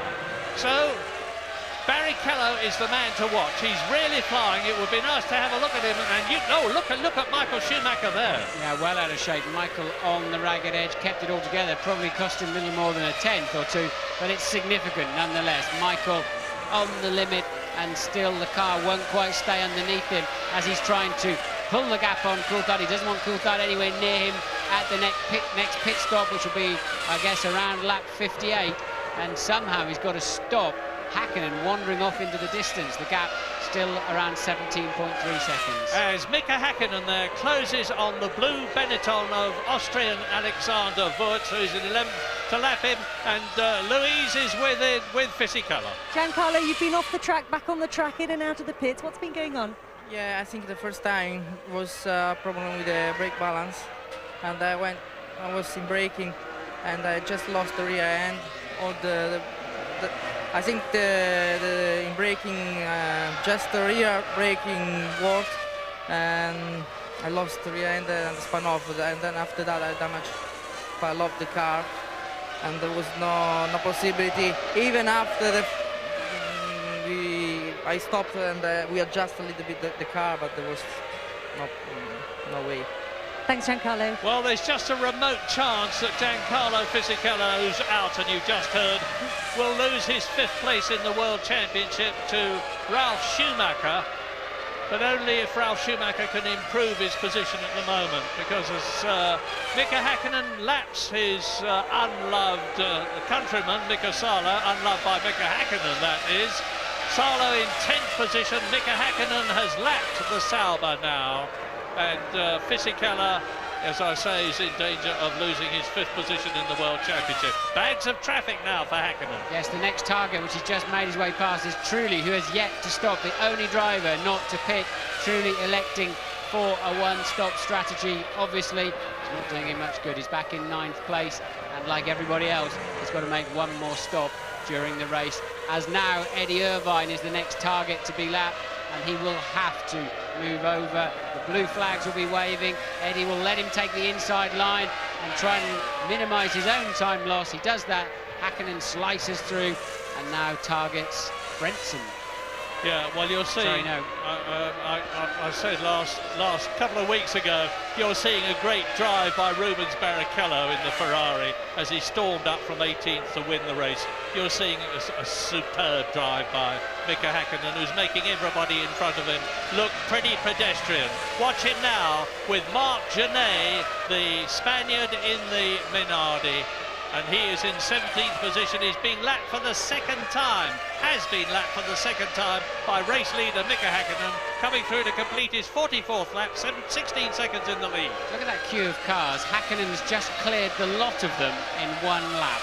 If we get a view down the straight, you can see them all. He had the lot of them in one lap. Well, you had a quick look inside the McLaren garage there. Marigold Newey, who is the wife of Adrian Newey, who's done so much to give McLaren their dominance in this race. Freely acknowledged to be the most brilliant and gifted designer of them all in Formula One. And here is Heinz Harold. Trulli. Having made his one and only stop of the afternoon. And he came in 11th position. He will be down to 13th place, maybe, yes, 13th place, maybe 12th. But anyway, Häkkinen continuing remorselessly now with a clear track in front of him to carve on. He'd lost about 1.5 seconds because of the traffic in the previous lap. Down to 14.5 seconds came his lead, but now, of course, Michael Schumacher, unseen by us, as the producer concentrates on the race leader, because of the popularity of Mika Häkkinen with the enormous Finnish audience here at the Hungaroring, concentrates on the Finn. Now, Schumacher has got that traffic which Häkkinen has contended with to contend with himself, and it's going to extend Häkkinen's lead, I have no doubt about that. So there are really only two key scraps on the racetrack.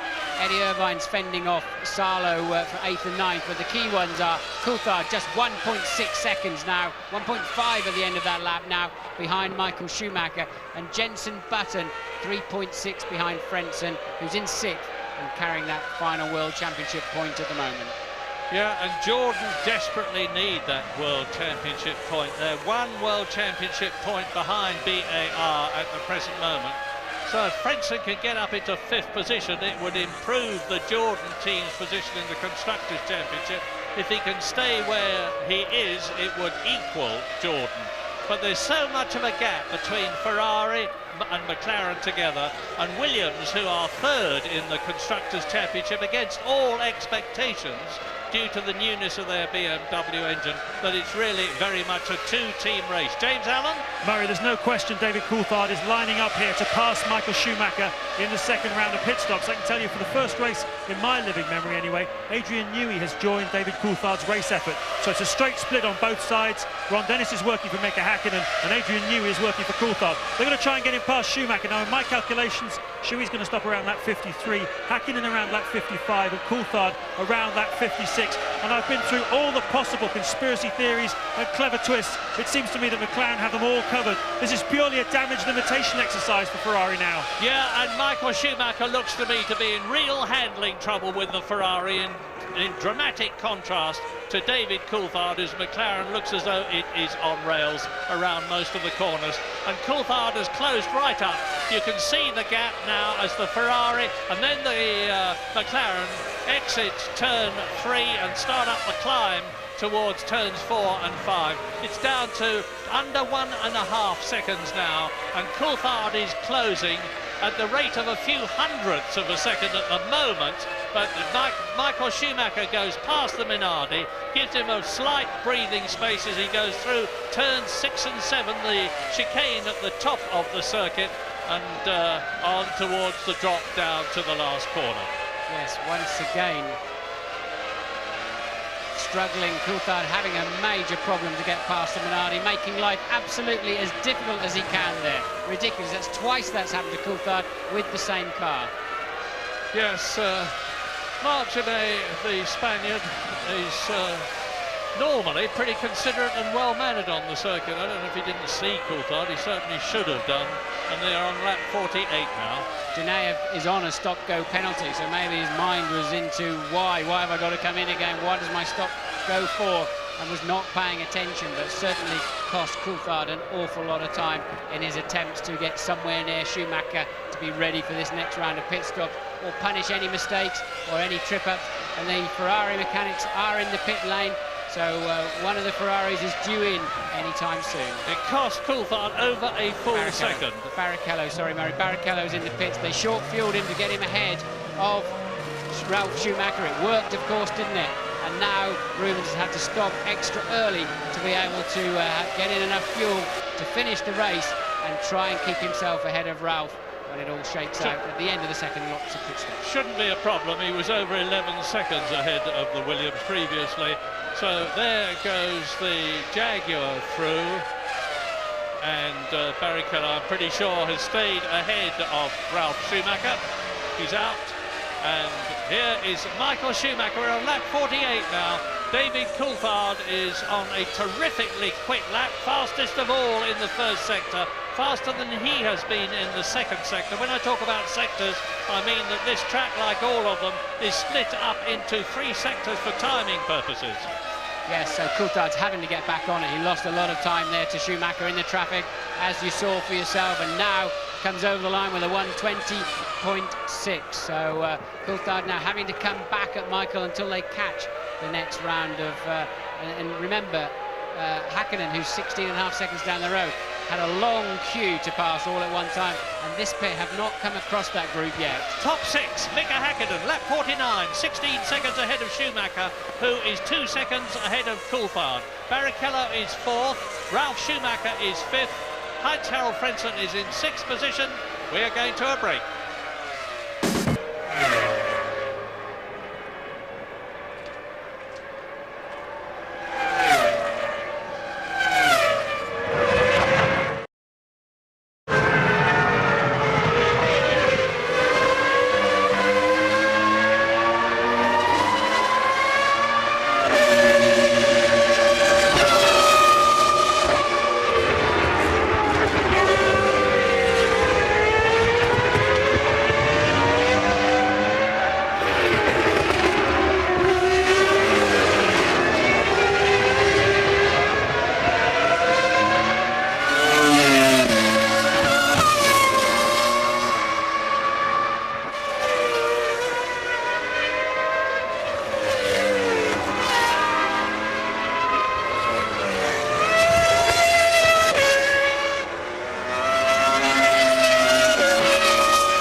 Ralf Schumacher is in 4th place ahead of Rubens Barrichello's Ferrari. The battle which raged so long between the two of them is raging again.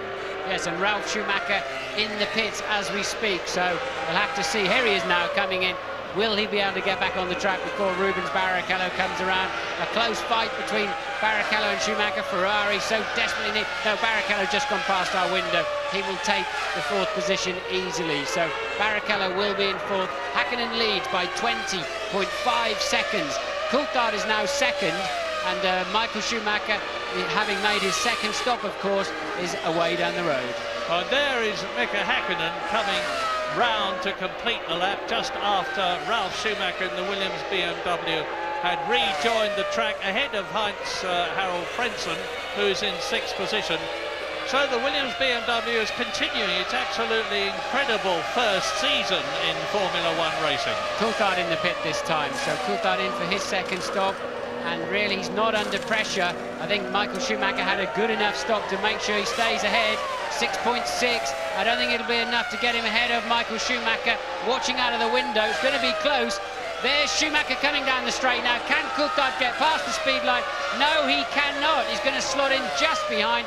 It didn't quite pay off for the McLaren team. And that's how close it was. So Michael Schumacher in 2nd position, David Coulthard in 3rd position, as they were before. But the McLaren, of course, is closer to the Ferrari than it was. It was about 2 seconds behind. You can see why these drivers get angry if they get held up. Genet, who ironically was on an in-lap for a stop-and-go penalty for ignoring the blue flags. You saw him hold Schumacher up, David Coulthard up very, very badly. And this is the result. That extra second has cost Coulthard the chance to get in there ahead of the Ferrari. It makes all of the difference. A couple of corners behind a back marker can spoil your race, and Michael Schumacher maintains track position. And of course that would have given the McLaren team 16 World Championship points for 1st and 2nd places, as opposed to 14 for 1st and 3rd. And the car there was Jacques Villeneuve in the pits from 13th position in the BAR. We're on lap 53 out of 77, 24 laps still to go. No battle for the lead because Mika Häkkinen is way, way, way out in front. Nearly 25 seconds ahead of this terrific battle between Michael Schumacher, the twice world champion, and David Coulthard in the McLaren, 9 times a Grand Prix winner. Coulthard's only chance, I think, of launching past the Ferrari will be in traffic, really. He's got to try and catch Michael wrong-footed, lapping some cars, but we know with the blue flag system, the majority of the cars more or less drive out of the way so as not to get involved. And I really don't see where Coulthard's got any extra speed to nudge up alongside Michael Schumacher's Ferrari. Häkkinen's lead is 43.3 seconds, but of course he's yet to stop. And Mika Häkkinen has lapped everybody up to Ralf Schumacher, who is in 6th position. Jenson Button in the 2nd of the Williams BMWs is only just out of the points. His teammate Ralf is 6th, Jenson Button is 7th. Häkkinen. James. Mika Häkkinen in the pit lane. It shouldn't be too much pressure on this. Everybody's doing a pretty slick job. These stops have all been earlier than scheduled, and it was started by Ferrari trying to get Michael in. I think they probably used that Genet situation. Maybe it was worth a try, I don't know. But it was certainly about 4 or 5 laps earlier than they would normally have brought him in. And it did work for Ferrari. It kept them ahead of Coulthard. And I have to say the McLaren guys are pretty depressed about it. They thought they'd done enough to get their man in front. But a nice job there on Häkkinen's car. He really is looking terrific today, isn't he? And you just saw Pedro Diniz unlap himself by getting past the end of the pit lane as Mika Häkkinen came out.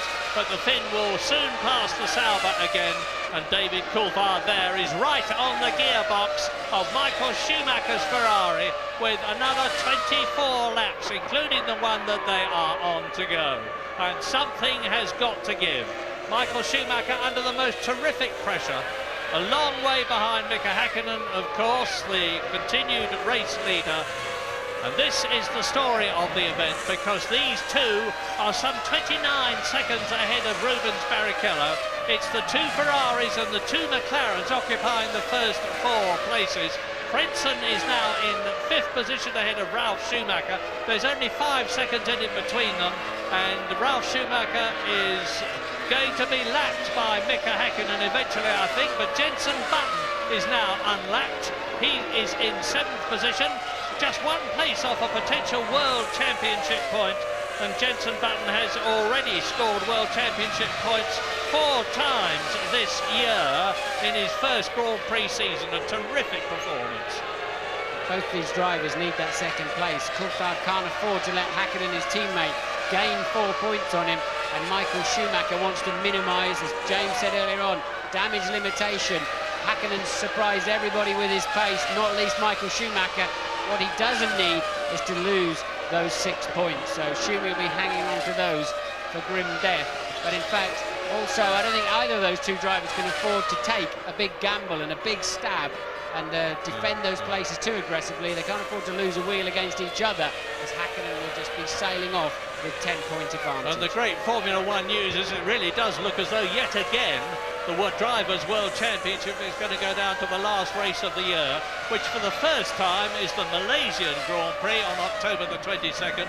We've got Belgium in 2 weeks' time on the wonderful Spa circuit, and then the historic Monza circuit for the Italian Grand Prix, a first-timer at Indianapolis for the American Grand Prix at the end of September, then Japan and then Malaysia, and we've got the wonderful prospect of this Drivers' World Championship raging right to the end, raging as Schumacher and Coulthard are fighting for that second position on the track.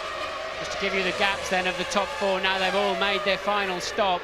Häkkinen at the end of lap 55 was 21.8 seconds ahead of Michael Schumacher, who is half a second ahead of David Coulthard, who is 29.2 seconds ahead of Rubens Barrichello. Frentzen in fifth has yet to stop.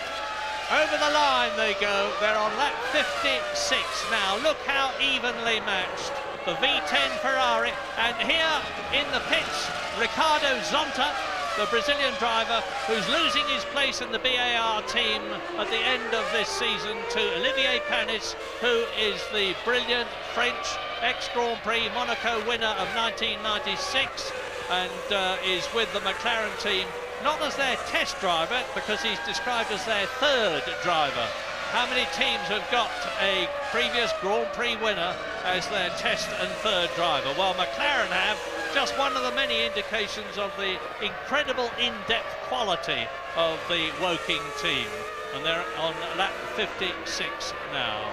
Well, Jenson Button is 12 seconds behind Ralf Schumacher. He's been in the pits for his second stop and out of it. Now watch Schumacher. Coming towards us is Mika Häkkinen ahead of Johnny Herbert.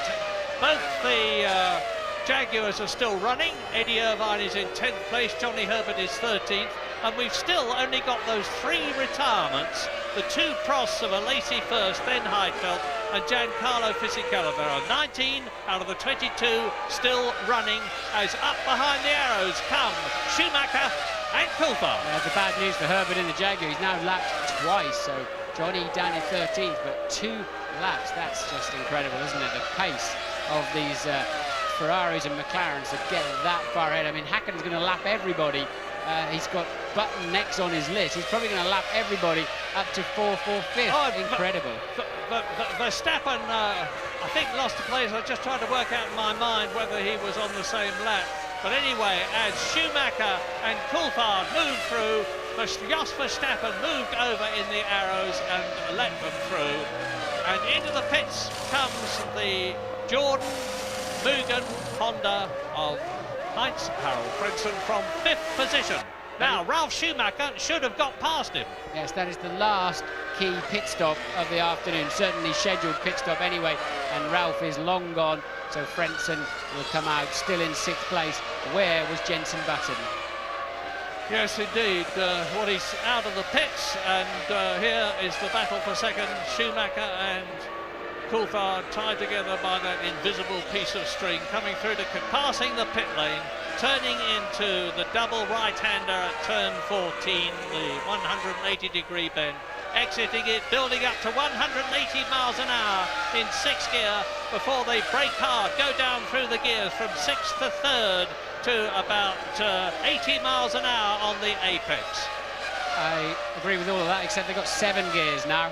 7 gears in both the Ferrari and the McLaren top gear, and the smoking front tyre there of the back marker ahead. In fact, the back marker ahead must be Jarno Trulli, I would guess. Yeah, it's certainly one of the Jordans.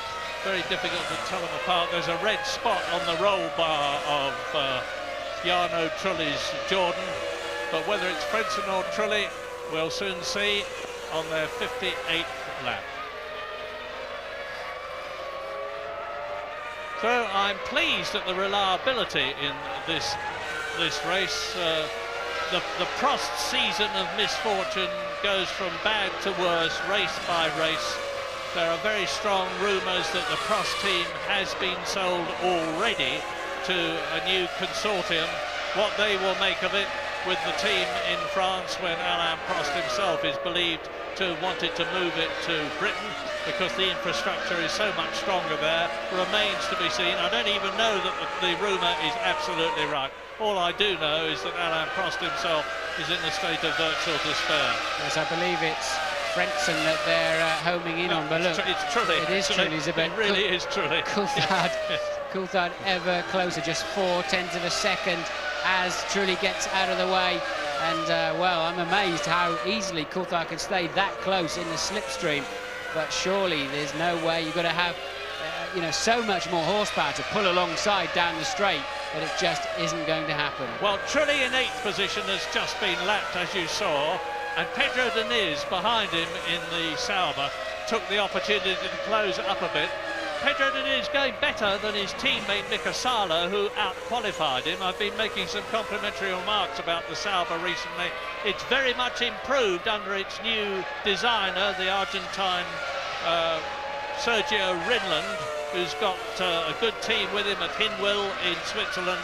They're dramatically improving the performance of the Sauber with its Ferrari Petronas labelled engine. Just to tell you how far ahead Hakkinen is in real terms, it's 26.4 on the track, but I heard him, the very evocative sound of this McLaren. The exhaust pipes are very close together where they exit the car. Very, very distinctive sound. Hakkinen went past our comedy box a long time ago, and only now are we seeing Schumacher and Coulthard onto the pit straight. Still the gap is 26.4 seconds to the leader and 0.6 between them that time over the timing beam. You know, David Coulthard has driven in 36 Grand Prix less than Michael Schumacher. He came into Formula One in the Williams team, and he still says that he's got the best ahead of him. He's getting better and better year by year. When you think that this is his 102nd Grand Prix, and Michael Schumacher is on his 138th Grand Prix in this race, and he's finished on the podium in more than 50% of those events. Now, do you think David Coulthard has got a lot of potential to improve? I don't think. I mean, they've all done enough Grand Prix.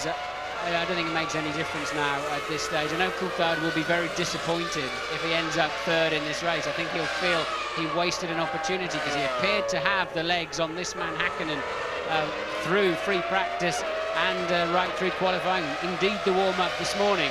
So I think Coulthard will feel this is very much a lost opportunity. And Michael Schumacher, I think, will be somewhat shell-shocked, to say the least, when he gets out of the car at the end, as Johnny Herbert recovers onto the track in the Jaguar from 13th position he's in, as Jenson Button comes through to lap him. So Herbert having a nightmare. And Jenson Button maintaining his progress. As I said earlier on, I have every reason to believe that he has now actually signed to drive for Benetton next year.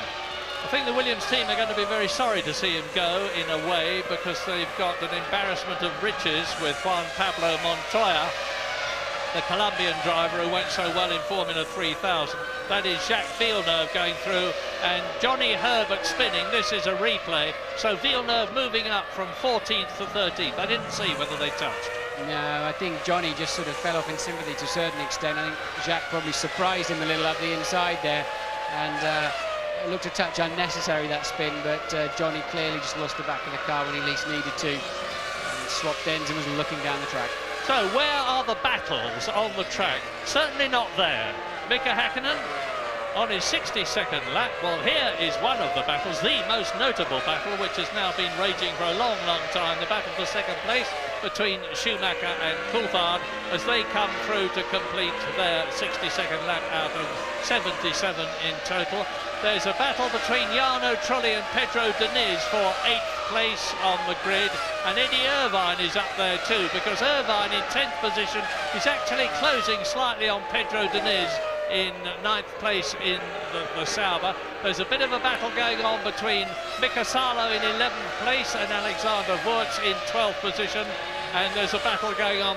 I think, in fact, Jos Verstappen will have got past Johnny Herbert now as a result of the Jaguar driver's speed. And Verstappen will be up to 14th position in the Arrows. Here are the top 10 on lap 62 as you watch Rubens Barrichello, followed by Ricardo Zonta, and there, importantly, is Ralf Schumacher. Now, the first three are Hakkinen, Schumacher, Coulthard, McLaren, Ferrari, McLaren, then Rubens Barrichello that you've been looking at in 4th position, and he is 28 seconds behind David Coulthard, only 5 seconds ahead of Ralf Schumacher's Williams BMW, which is gaining on him.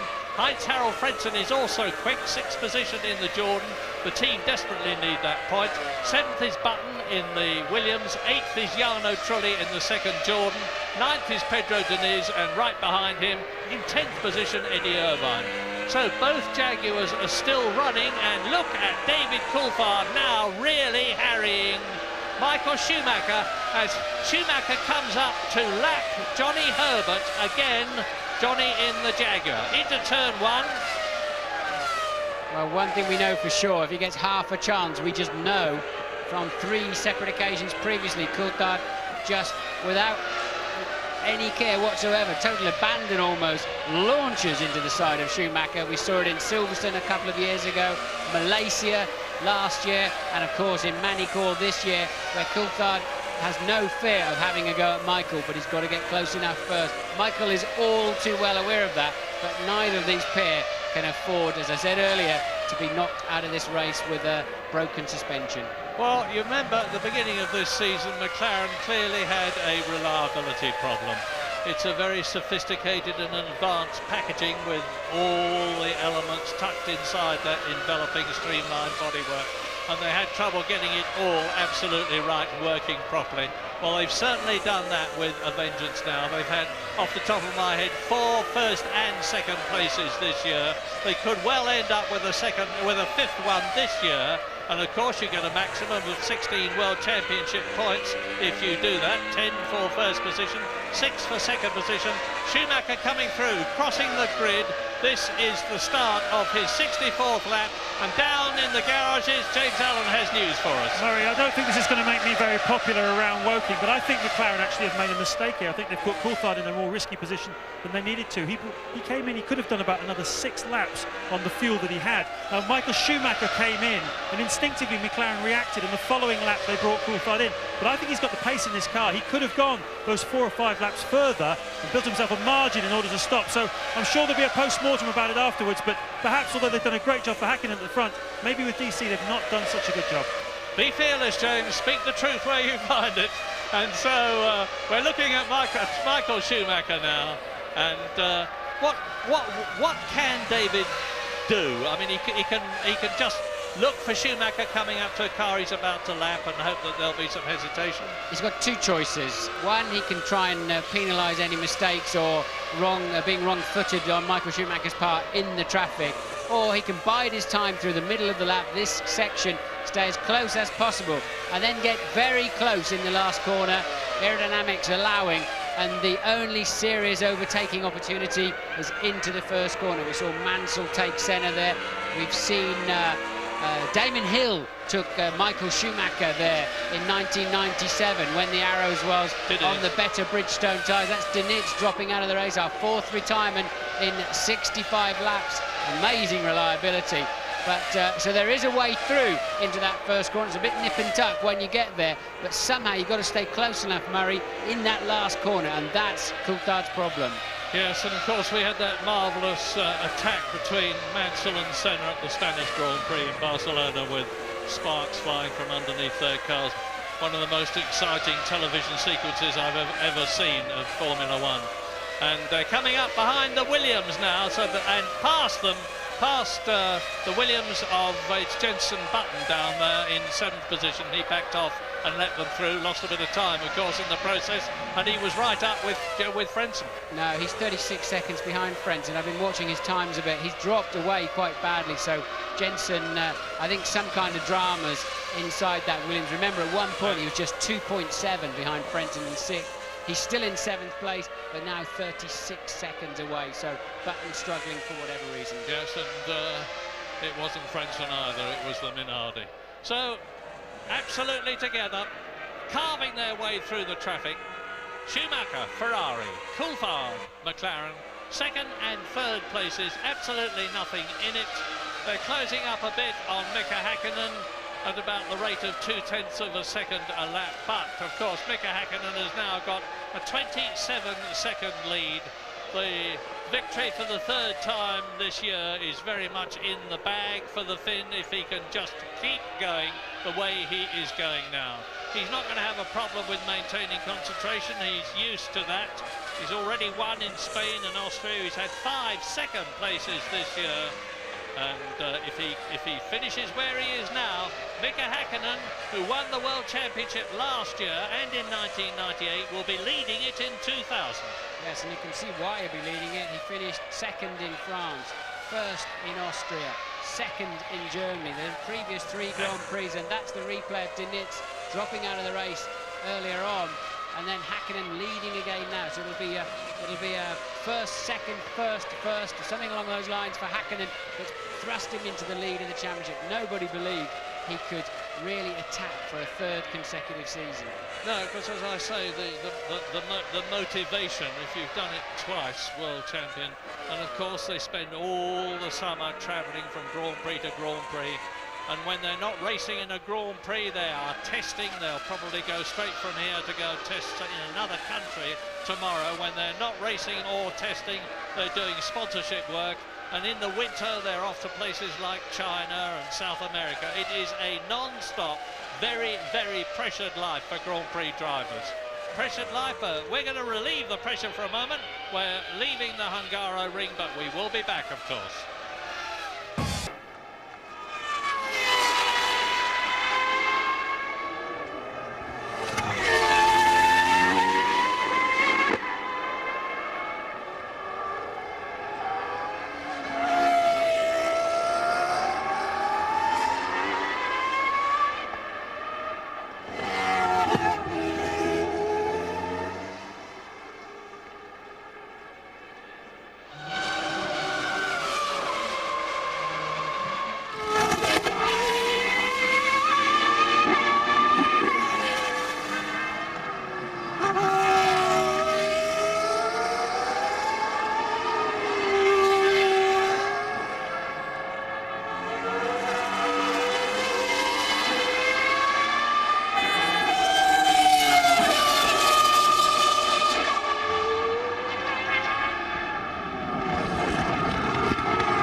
To go at the Hungaro ring, and the sole question to be answered, I think, in this race is who is going to finish second, not who is going to finish first, because if Mika Häkkinen can keep going victoriously the way he is now, with nearly 23 seconds lead over these two, he's going to have his 3rd win of the year. And Johnny Herbert spins the Jaguar.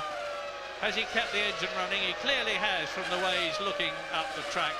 But the question is who is going to be second, because Schumacher and Coulthard are still absolutely together, ahead of Rubens Barrichello, who is 4th, Ralf Schumacher, who is 5th, and Frentzen, who is 6th. Terrifying place to spin where Johnny was, right on the racing line, just over the blind crest into turn 1.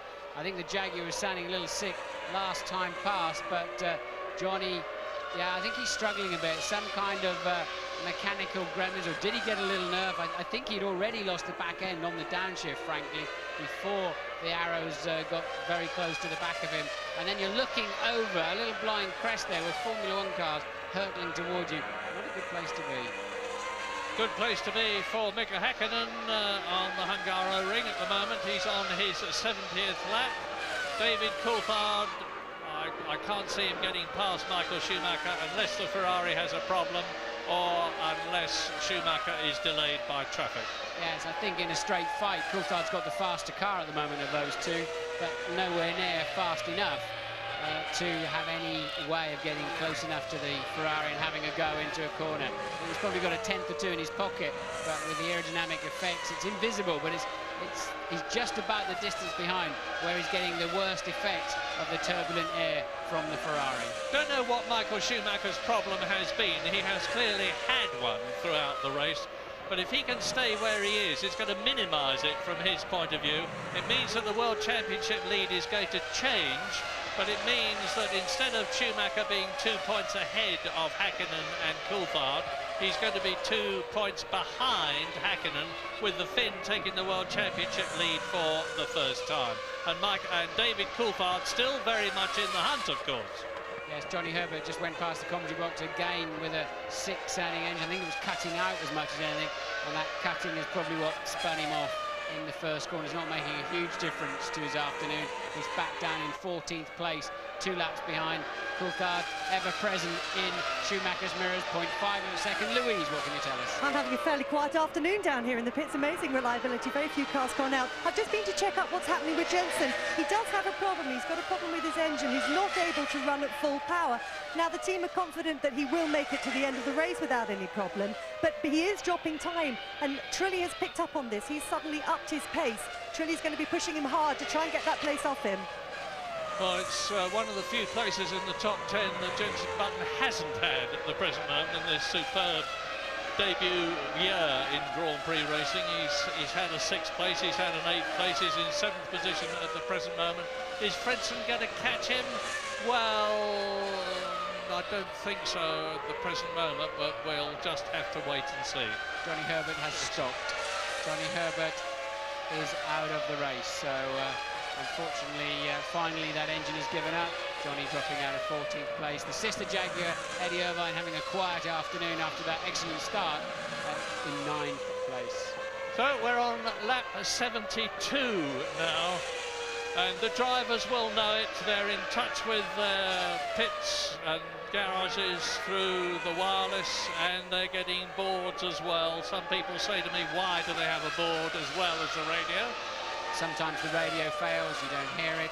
It's good confirmation. The one thing you never see on your pit board is how many laps to go before you stop, and that's obvious, of course, so you're not telling the teams you're racing with when you're planning how your strategy's running and when you're planning to come in. So they give you your position and how far anybody is in front of you and behind you. Well, there's 5 laps to go as far as the leaders are concerned. First, second and third, McLaren, Ferrari, McLaren, Häkkinen, Schumacher, Coulthard. Häkkinen's lead down to under 20 seconds, nothing to worry about from his point of view. Rubens Barrichello in the second Ferrari on his way to 3 World Championship points for 4th position. Ralf Schumacher in 5th place in the Williams BMW, 2 World Championship points. Frentzen is 6th, Button is 7th.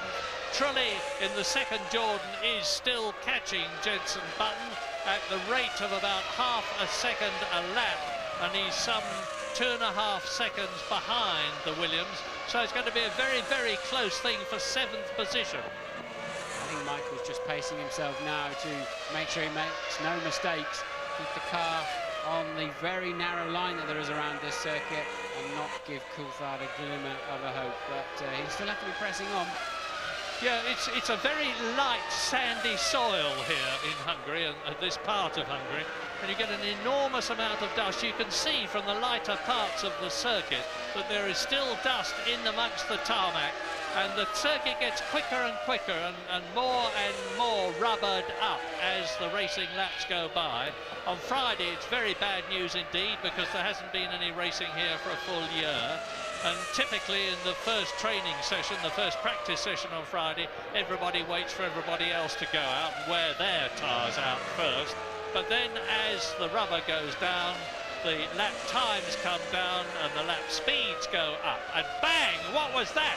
That was one of the Minardis, and it is the Ford V10 engine which has let go.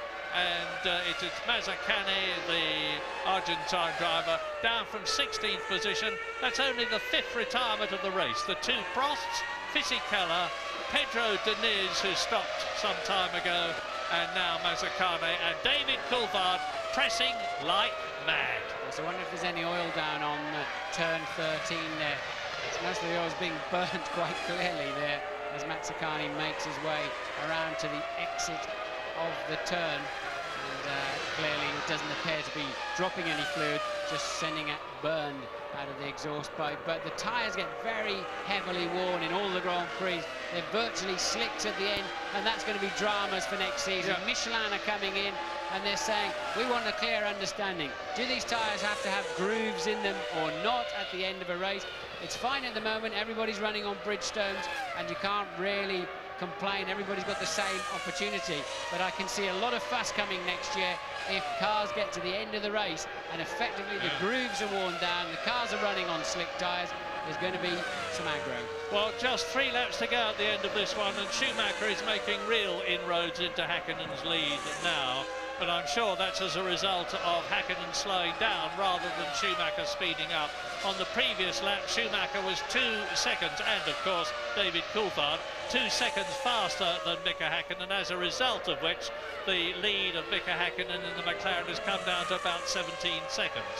Yes, and Button's got a problem to defend 7th place. Jarno Trulli now just a few tenths of a second behind him. Not on your screen, but Button under pressure to keep 7th place as Häkkinen motors on. I'm sure you're right, Mario, now 1 minute 24.7 on that lap. Very, very slow from Mika Häkkinen, but I'm sure he's just cruising around now, protecting the car. He has such a large lead.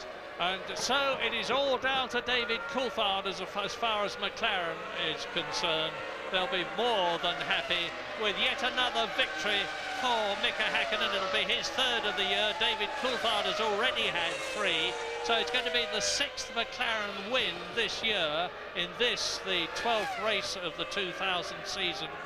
And of course Michael Schumacher has won 5 times, Rubens Barrichello has won 5 times. So it shows you with 6 wins each how very, very well matched the McLaren and the Ferrari cars are. So they've dominated victories. No other team has had a sniff of a victory in the year 2000. And here is Jarno Trulli on the right, darting out from behind Jenson Button's Williams to move ahead and up into 7th position. So now the Jordans are 6th, Frentzen, and 7th Trulli, and Trulli has been lapped. Yes, it was a clear pass on the straight, and as Louise said, he was struggling, Jenson Button struggling to get full engine power. And well, we saw it clearly for ourselves, didn't we? Trulli literally just drove past him in what is a very short pit straight. Mika Häkkinen on his 76th lap, coming towards us, the Ferrari. Very much changed from last year's, incidentally, to the casual onlooker. It looks virtually identical, but the nose configuration is different, the side pods are different, the diffuser is different, the rear wings are different. There's a change in the driving position, the engine has got a lot of changes to it, and its performance this year, its much improved performance, is down not to Michael Schumacher, and it's not down to Ross Brawn, it's down to a man we mention very seldom, South African Rory Byrne, the ex-designer of the Tolman and Benetton teams, who moved with Ross Brawn to Ferrari and has helped bring them back to the top. Well done, Rory Byrne. Yes, Coulthard still 5-6 tenths behind. Jenson Button's got a problem down the field. He'll now have Eddie Irvine lining up to pass him on the pit straight. He may well lose that 8th position, but no points then in store for Jenson Button. Johnny Herbert out of the race, and for the British fans, Coulthard still up there, clearly in 3rd place, and he can do nothing about this man, Michael Schumacher. Schumacher fighting the car, oversteering into turn 13, still not losing any time, still managing to stay very much on the grippy part of the circuit. It's little more than 2 car widths wide, the track in effect around here. Michael then wrestling the Ferrari for those hard-earned 6 points. He needs to stay in touch with Häkkinen in points, Murray, doesn't he? He does indeed, and here is Mika Häkkinen on potentially his victorious last lap in his 140th Grand Prix, which would give him his 17th career win and his 3rd win of the year. Mika Häkkinen started from 3rd on the grid. He was absolutely magnificent at the start by taking the lead at the first corner, just as he did at Hockenheim in Germany 2 weeks ago, by diving between the Ferrari of Michael Schumacher and his teammate David Coulthard's McLaren. It's been a brilliant, brilliant copybook victory for Mika Häkkinen, who is almost home. Yes, but all the signs of the weekend was once he had that now typical start of his, he would then be under pressure from Schumacher and Coulthard, but he just waltzed. It took him about 3 laps to find some grip and some confidence. He's been changing that car constantly through the weekend, and then he just took off, didn't he, with a series of laps that they couldn't even begin to look at. Mika Häkkinen exits the last turn at the Hungaroring, crosses the line and wins the Hungarian Grand Prix of 2000, his 3rd win of the year, with Michael Schumacher second for Ferrari, reducing the gap between himself and Mika Häkkinen a bit by staying ahead of David Coulthard, and we look at Rubens Barrichello.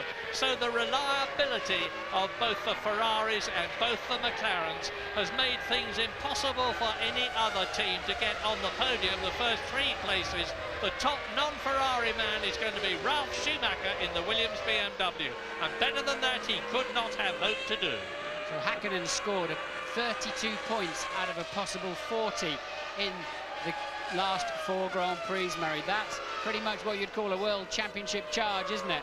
And, well, who can stop him? He's got so much confidence from the last 2 years, knowing he can pull it out of the bag at the end, and he leaps into the lead of the championship with a performance that was just mesmerising. Yeah, and there's still only 6 World Championship points between the top 3. Mika Häkkinen moves into the lead of the World Championship by displacing Michael Schumacher, who's down to 2nd place, and David Coulthard is still very much in for a shout of the World Championship, because he's only 6 points behind Mika Häkkinen, and there are still 50 potential World Championship points to be won. Yes, and when Coulthard sees that 6 points, when it's all listed in front of him, he'll think about Brazil, where he lost those 6 points. So, but I think this is pretty much the end of Barrichello's championship charge this afternoon in many ways. He's 44 seconds off the lead, off of Häkkinen as he went over the line, but Barrichello now, crucially, 13 points behind Michael Schumacher, and I think that will prevent him, unless something bizarre happens in the next 2 races, will prevent him having to do anything other than support Schumacher. Well, it's been a great day for the Woking team, for McLaren, because they, I think, move into the lead in the Constructors' Championship, as well as having Mika Häkkinen take the lead in the Drivers' Championship.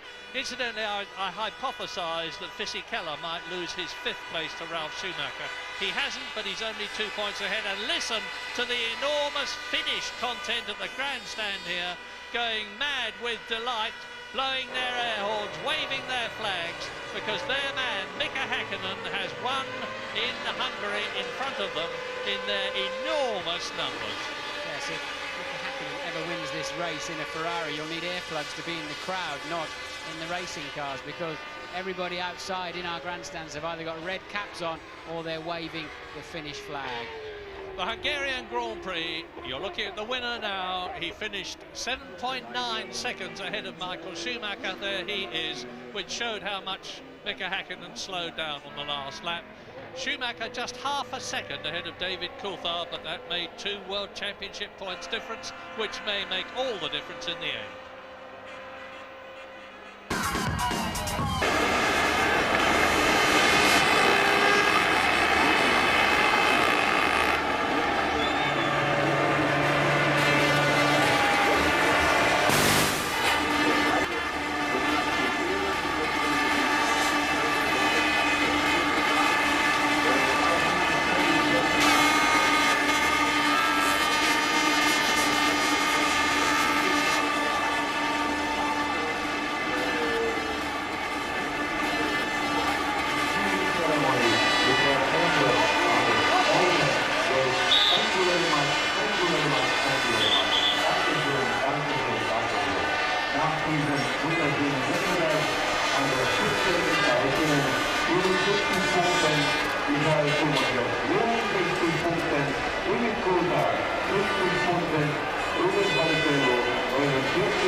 So here comes Mika and Ron Dennis.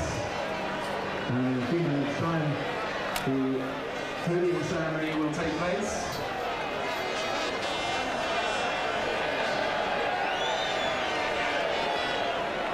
The drivers just gathering behind Watson.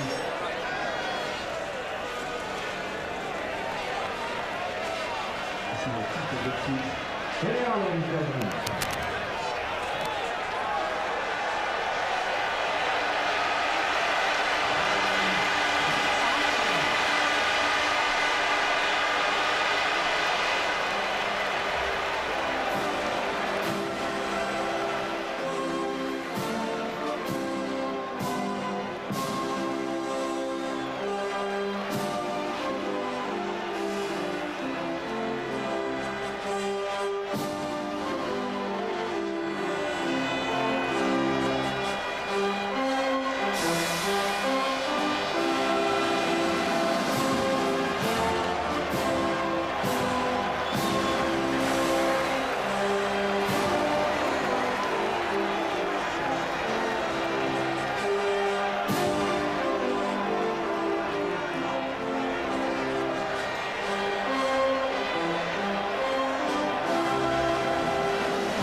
The Minister for Sport.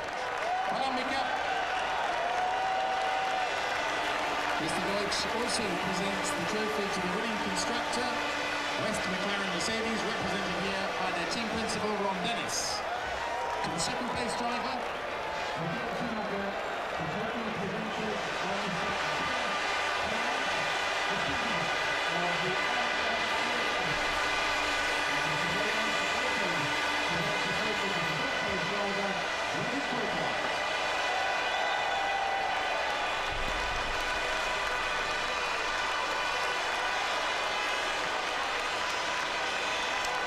well done, gentlemen. And now at your feet, enjoy yourself with the champagne.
Fantastisch. Einerseits fragt man sich, wie macht er?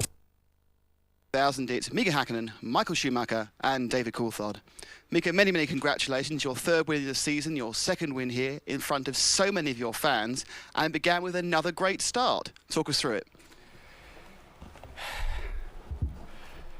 Well, I think I said in Hockenheim, you make you make a start like I did probably once a year, but it's not true. You probably do those at twice a year. So I had again fantastic start, and I was able to overtake Michael and David before the first corner. Even it was very close with Michael in the first corner, but again that's what the racing should be, and we came around that corner in one piece. So that also explains a little bit sometimes when you do have something happen in the first corner, you needed two drivers, and this was the case when both drivers did the right thing, so we went through 100%. I think it's fair to say that throughout the weekend you've actually been struggling for a race setup. You said as much in the unilateral interview yesterday. Now, what did you do between the warm-up this morning when you were over a second behind Michael and this afternoon when you were a second quicker? Do you expect an answer? In general terms? It was combination of fantastic teamwork with engine people and chassis people, and together with the engineers we made some modifications to the chassis, which we thought was the right thing to do, and like we saw in the race, it was a fantastic thing to happen. It was very enjoyable to race, and unfortunately, obviously, I'm not gonna tell you exactly what we did, but the car was very fast. Thank you, Mika. Michael, after your recent run of very bad luck, I mean, are you disappointed not to have won, or relieved just to have got those 6 points? No, honestly, you have to say today we were not fast enough to win the race. I mean, not only I lost the start against Mika, which was a tight battle.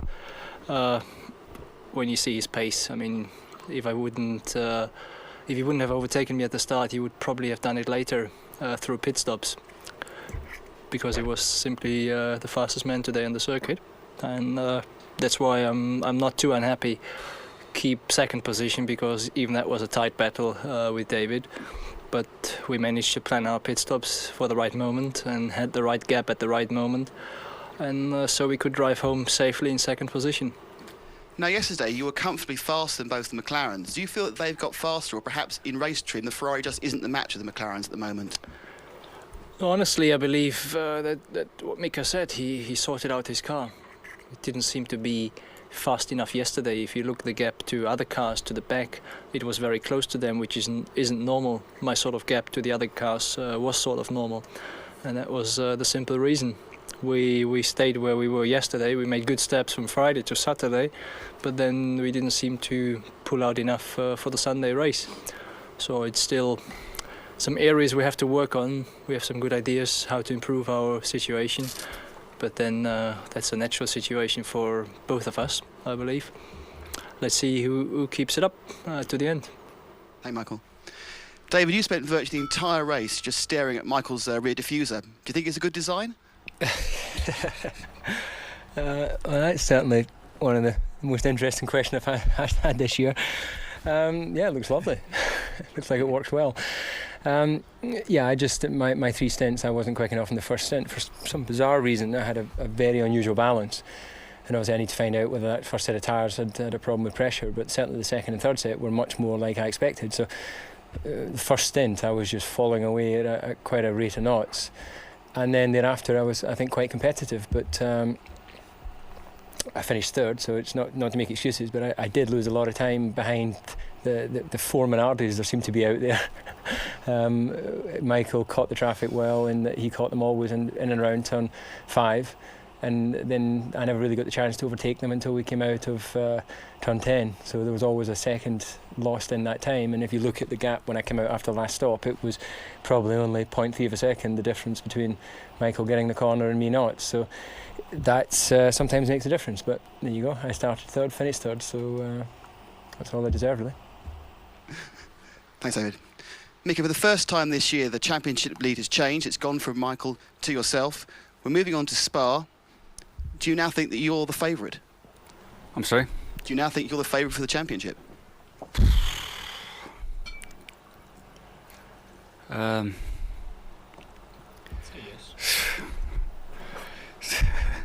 I mean, you know, all the way through the season, people seems to talk a lot of different things, and they think, you know, who's gonna win it, who's gonna lose it, and who has lost the motivation, or who has the motivation, and you know, all kind of discussion goes through all the way through the season. And I've been keeping my own head all the time and concentrating my work and going to the races to try to win. And that's what I'm going to do for the rest of the season. And I'm not going to really think about who's going to win it, who's going to lose it, because that will be decided at the end of the year when we count the points together. Thank you, gentlemen. Now a word from Mika and Michael in your own languages, please. Mika. Ja, Mika Häkkinen die inderdaad zei van het begin van het seizoen was ik voor iedereen nog een beetje de ongemotiveerde jongen. En nu ben ik in één keer weer de favoriet. Zo snel kan het dus gaan. Hij is wel een nieuwe koploper in ieder geval in het wereldkampioenschap. De start was wederom subliem. Hij zei, nou Hockenheim, nou volgens mij heb je maar 1 zo'n start per jaar. Nou nee hoor, het kan dus een tweede keer. Liet hij zien in Hongarije, in Budapest. Toch had hij al heel veel problemen met de setup het hele weekend. Ook in de warm-up was hij nog een seconde langzamer dan Schumacher en Coulthard. Tussentijds hebben ze wat aangepast en in één keer was zijn wagen onbetwist de snelste. Schumacher, de vraag of hij opgelucht was. Antwoord was ja, want ik was gewoon niet snel genoeg om Häkkinen te pakken. Ik ben gewoon blij dat ik Coulthard toch nog achter heb kunnen houden. En in elk geval de tweede plaats in het wereldkampioenschap heb kunnen vasthouden. David Coulthard, leuke vraag aan hem. Die de hele race zo ongeveer achter de diffuser van de Ferrari van Schumacher zat. En of de dingen nou ook mooi uitzag. Nou, het zag er inderdaad leuk uit, zei David Coulthard. Mooi ontwerp. Had wat problemen met zijn eerste setje banden. En later moest hij afrekenen met 4 Minardis. Zoveel leken het er wel te zijn, zei David Coulthard op de baan. Uiteindelijk bracht hem dat op de 3e plaats. We gaan dus richting Spa-Francorchamps met Jan, een nieuwe koploper in het wereldkampioenschap, Mika Häkkinen. Favoriet werd aan hem gevraagd. Ja, zelf wil hij daar niet al te veel over zeggen. Wat denk jij? Nou, ik denk dat je moet meer naar de trendlijnen kijken. En ik denk dat wat dat betreft, qua gewicht, qua momentum wat hij op gang heeft gebracht, dat het er best wel eens goed uit kan zien voor Mika Häkkinen. Maar zoals hij zelf al zei, we gaan gewoon door tot het einde van het seizoen. En dan tellen we de punten op en dan zie je wie de winnaar is. En daar komt het uiteraard koeltjes gezegd op neer. Ik denk dat ze dicht genoeg bij elkaar zitten om het af te gaan laten hangen van wie net even de scherpte heeft tijdens het weekend. Maar ik denk dat de slechte resultaten, dus weer hoe slecht zijn die, dat gaat het wereldkampioenschap bepalen. Deze man, David Coulthard, die meldde startte 3e en ik finish de 3e en had niet meer verdiend, vond hij zelf. En nog even terugblikken op de grote prijs van Hongarije. Hier die start, let op, Häkkinen achter de Ferrari van Michael Schumacher. Nu zit hij in de nacht en in één keer schiet hij opzij, de langst aan de binnenkant. En dan redt hij het net. Schumacher doet er wijs aan om hem toch maar voorbij te laten en een clash te voorkomen. Coulthard ronduit slecht weg, dat zien we hier nog eens een keer. En Luca de Montezumolo, de grote baas van Ferrari, is er natuurlijk niet blij mee. Hier dat moment waarbij Villeneuve zijn vleugel verspeelt en al vroeg binnen moet komen. Hetzelfde geldt trouwens ook voor de La Rosa. Volgende slachtoffer, een van de weinigen trouwens deze Grand Prix, is Giancarlo Fisichella. Problemen met de remmen, vloog er overal vanaf. Uiteindelijk sneuvelde zijn race dan ook in de pits waar hij achterbleef. Hier gaat hij nog een keertje.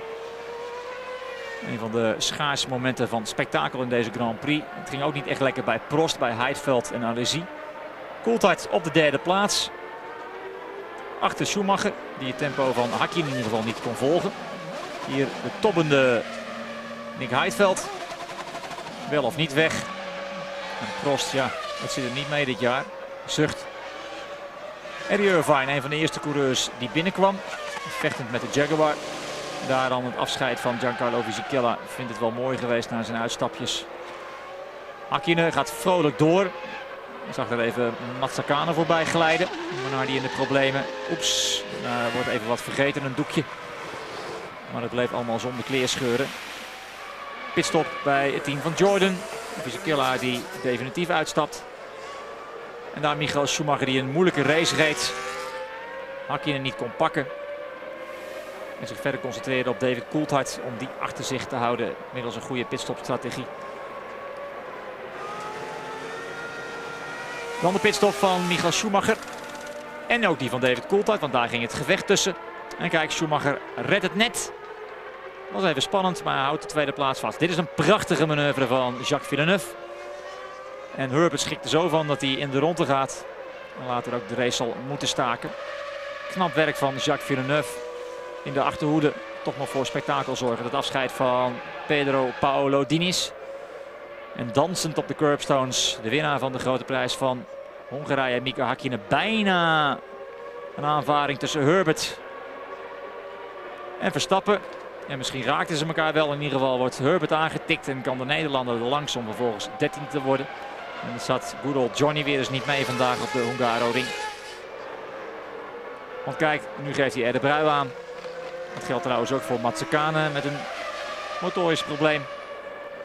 Dat was nog een stop-and-go penalty voor teamgenoot Gené. Dit is een aardige manoeuvre van Trulli. Maar we weten dan inmiddels dat Button zijn wagen ook niet meer optimaal functioneert. En daar komt de winnaar van de grote prijs van Hongarije. Zijn naam is Mika Häkkinen.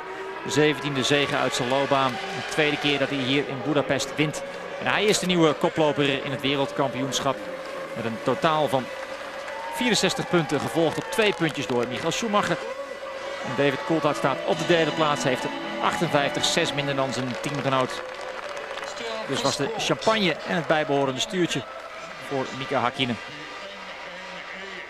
En hij zal blij zijn, Michael Schumacher, dat hij die negatieve reeks van 3 races achter elkaar niet aangekomen heeft, doorbroken. En wie weet wat er nog allemaal mogelijk is voor de Ferrari-coureur in de laatste 5 races van dit seizoen. Man van de dag, onbetwist met afstand, Mika Häkkinen. Eigenlijk kan alleen het juichen nog beter. Volgende Grand Prix, de 13e van dit seizoen in België in de Ardennen op het circuit van Spa-Francorchamps. En dan zien we elkaar terug op vrijdag 25 augustus met een uitgeruste Jan Lammers. Tot dan.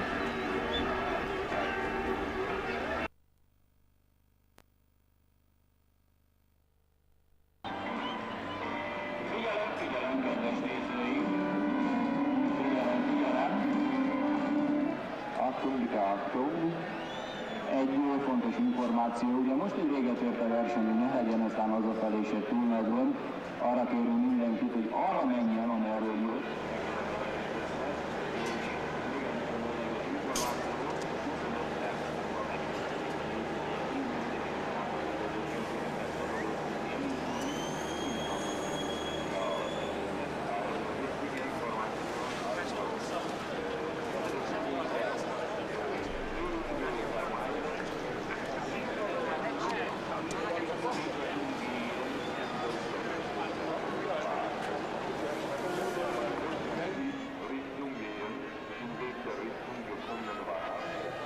Also die Richtung müsste die halten zurück, weil sie gewählt haben.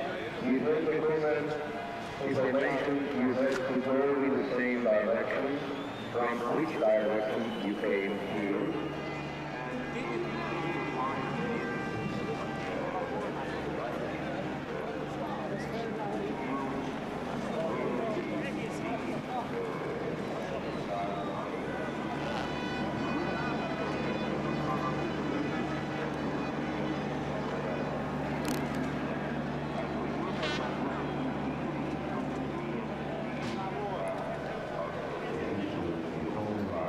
Everybody has to go in the direction from which direction came to the Hungary.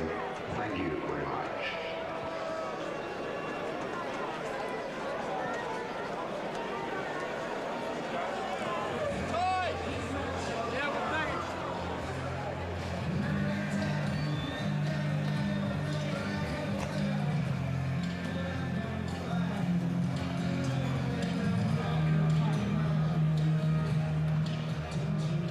Sind dann hier einfach richtig gelaufen, in der richtigen Zeit abgeführt worden. Platzwechsel, glaube ich, in dem Fall nicht richtig. Er war natürlich verwöhnt durch den Aufnahme, was unheimlich viel passiert ist. In Budapest war es zwar spannend durch die Situation in der Weltmeisterschaft, aber eigentlich so ein bisschen ereignisarm. Liegt das an der Strecke, an der Charakteristik der Strecke, oder ist das einfach in dem Fall eine Geschichte, die sich aus diesem Rennen ergeben hat? Das ist richtig.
You're back with us at the sweltering Hungaroring, confirmation of how they finished after 77 absolutely grueling laps. Mika Häkkinen, the winner here today for the second year running. He now leads the World Championship standings and is in shape to do what Fangio did back in the 50s, namely win 3 world titles in a row.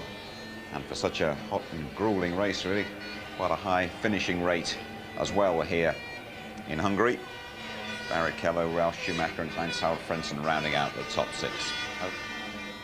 Right then, Tony Jardine has been joined by Martin Brundle. Well done for getting round here so rapidly, Martin. He's fit as well. We made a big thing looking down behind you about what was going to happen at the start here. It was absolutely crucial to how the race wound up. But, I mean, David Coulthard, when he sits back and he's had his cold shower, he's going to say, start didn't go my way. No, he's not had good starts. Remember back in, was it 98, where he was launching off the starts, gaining at least a row a race? It's a head thing, I think, when you get a Grand Prix car off the start. Assuming they've all got the same gear ratios and fuel load, which we know they had now, now we've seen the race. It was Häkkinen, once again, who hooked it up and drove right between the pair of them. And look, and had to use that little piece of extra track we talked about on the inside to make sure he could stick with it. And Michael, very sensibly there, really having to give way. Coulthard kept his head after his terrible start and did a good job not to lose out to Ralf and Barrichello at one point, though. I mean, when you say it's a head thing, what do you mean? What do you mean there exactly? I think you've made a good start in a Grand Prix, maybe on a Saturday afternoon. You know, in your mind, are you comfortable that you start? If you start thinking about it and it's, you know, you spend too long really analysing it, you just get into the rhythm and you're sure you're going to make a good start. In fact, I think they all practice their starts too much. And David Coulthard, then gentlemen now.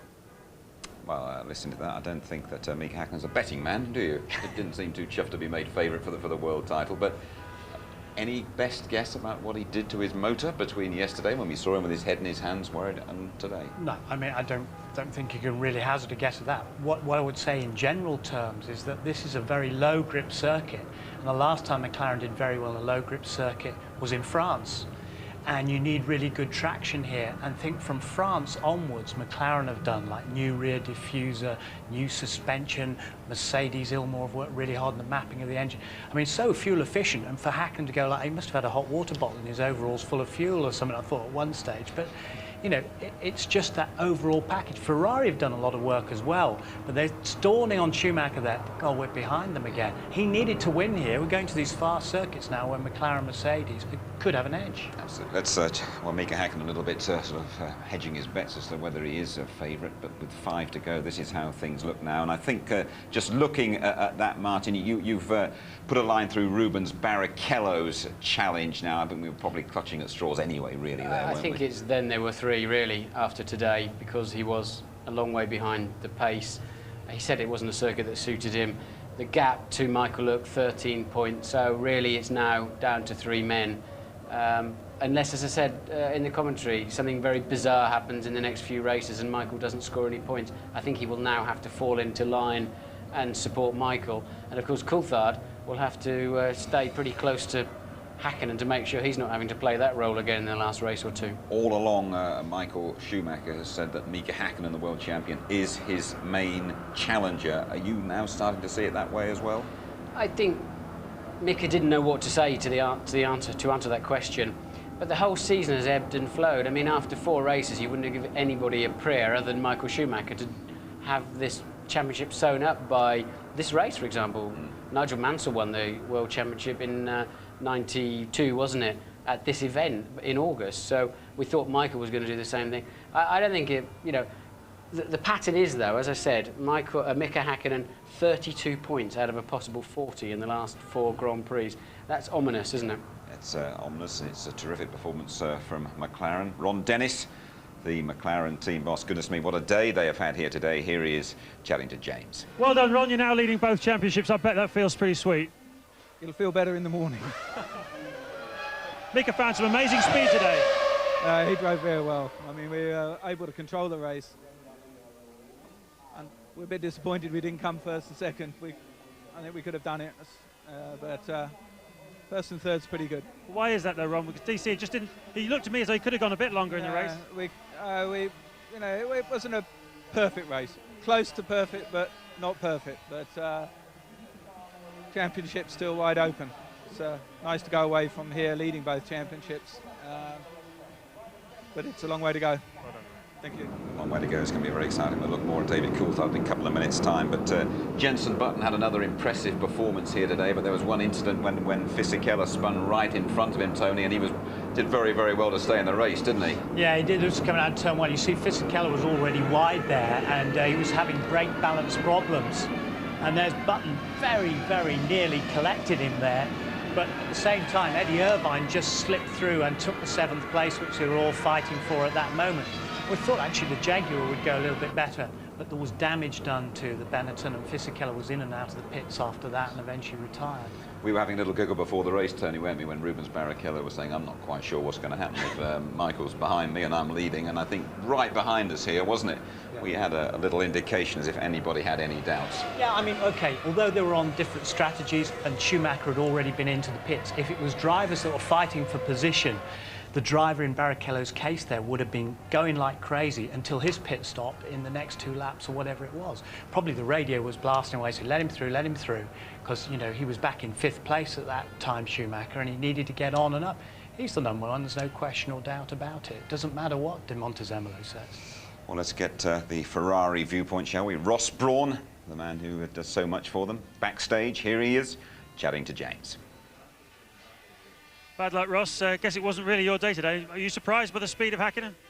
A little bit, yes. Yeah, I mean, at the beginning, but Michael was being very cautious with the tyres. Obviously, we had a bad experience at Magny-Cours. And with it being so hot today, we didn't want to get the tyres too hot. So we were being fairly cautious. I spoke to him in the first stint, and he was happy with the car. And once it became clear it would be difficult to beat Mika, the focus then was to stay in front of David, which we did. You got out of jail, though, with Coulthard on the pit stops, because he could certainly have, if he'd run a bit longer, he would have nicked it 2nd place, wouldn't he? Well, we could have gone a bit longer, but obviously all that traffic coming up, we didn't see how we could do it, and we were worried Coulthard would jump in the pits, so I think we did the right thing. How are you going to get the lead back, Ross? Go first.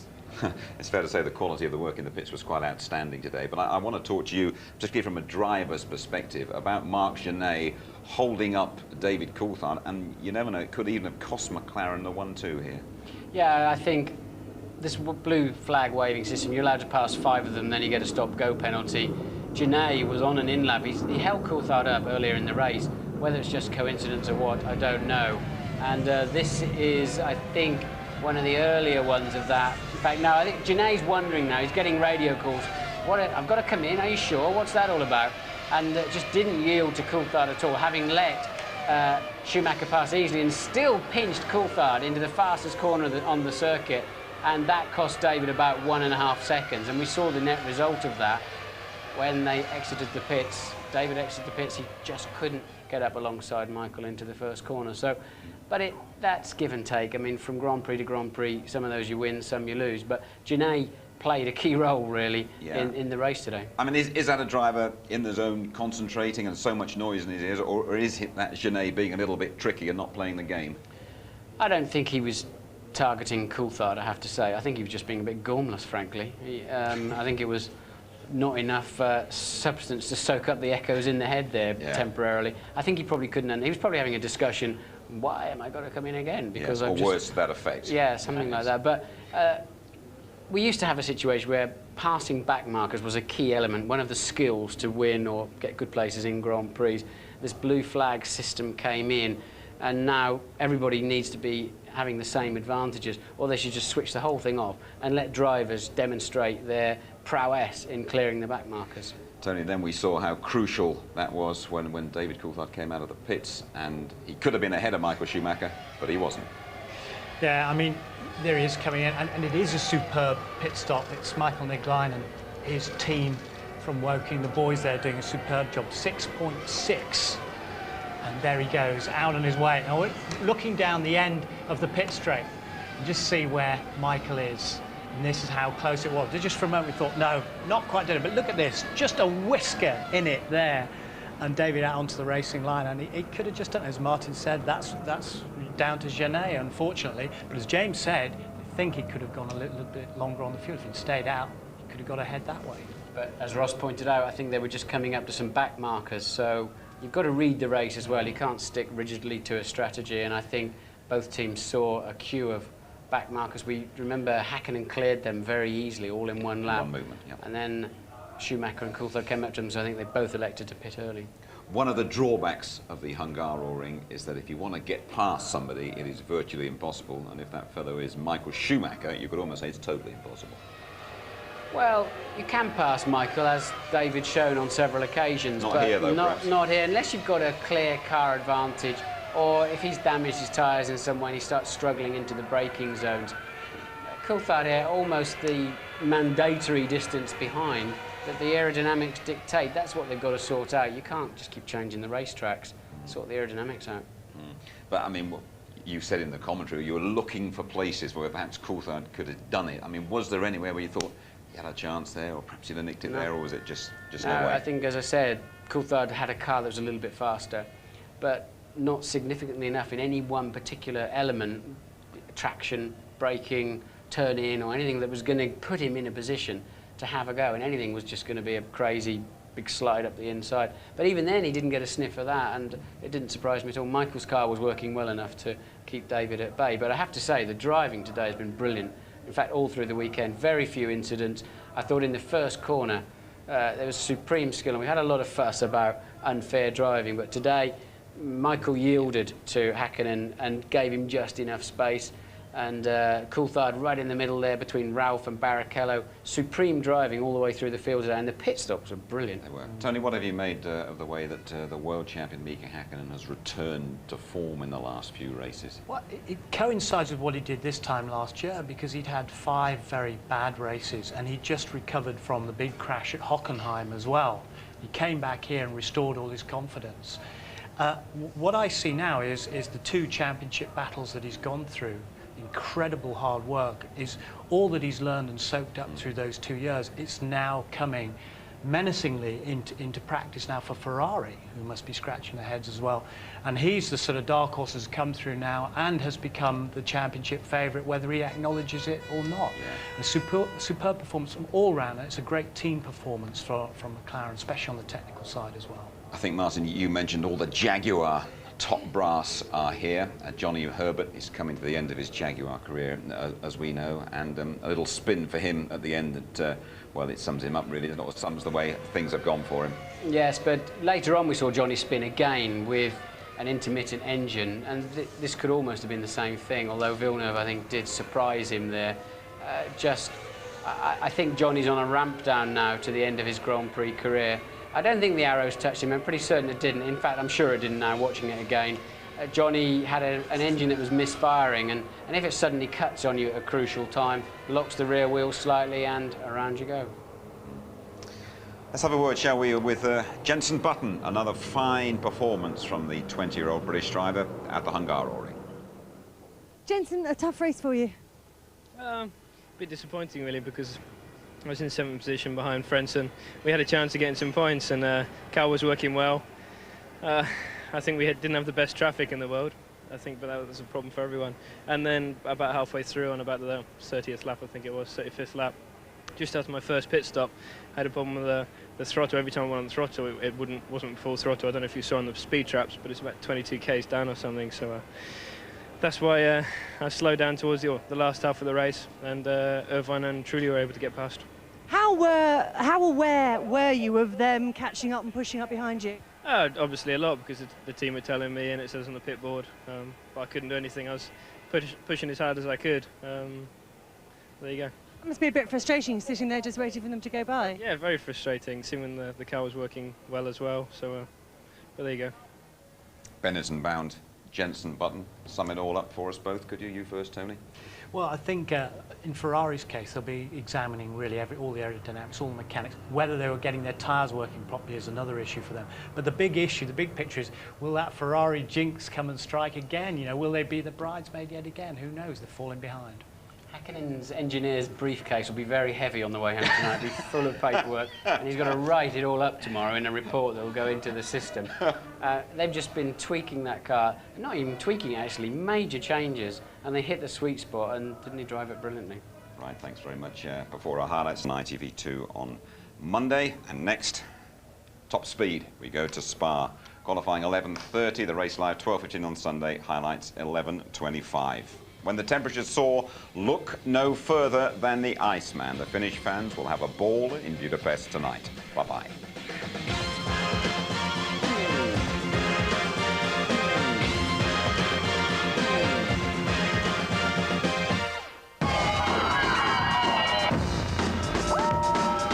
F1 on ITV in association with Texaco.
Gabriel Giudozzi, unfortunately Gaston had to start from the pit lane. Why was that? Yeah, in the first lap before the installation lap, we have see some problems in the gearbox, and we decided to change the car because for us the problem coming worst, all laps. Okay. And was the spare car set up for him? I think the car is not different from the other. I think we can make a good race in any case. Thank you very much.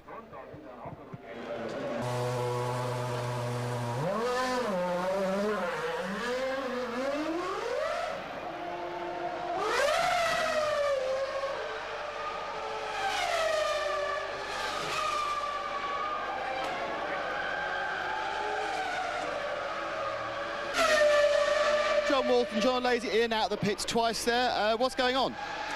He's got a problem with the handling of his car, and we think it might be a problem with one of the dampers, so we were just having a quick adjustment of it, and hopefully we fixed it. I don't really know. He hasn't said anything yet, but I'm not really sure. We just have to see if he stays out there.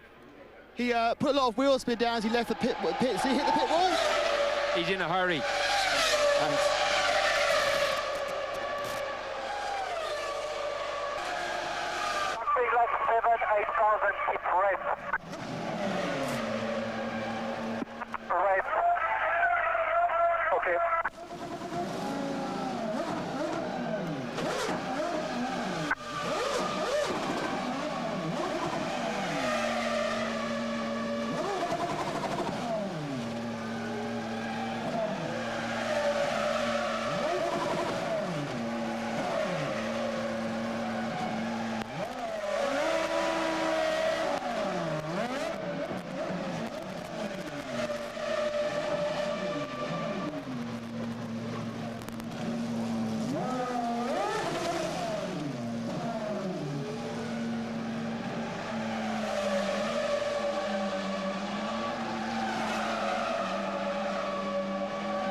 Nick Heifel, very bad luck. What happened there?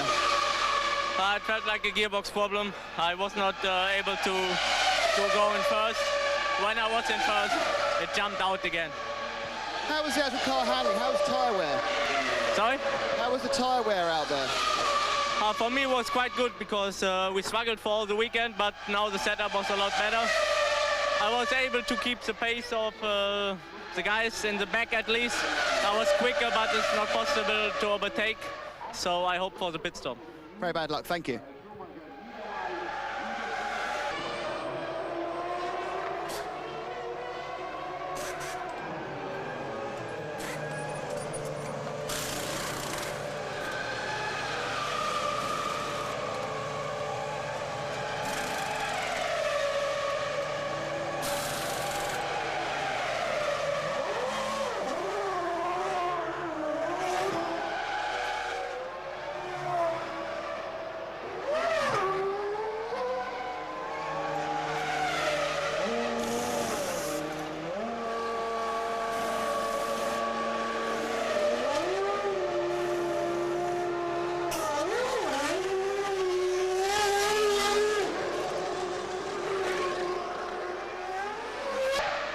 James, quick question.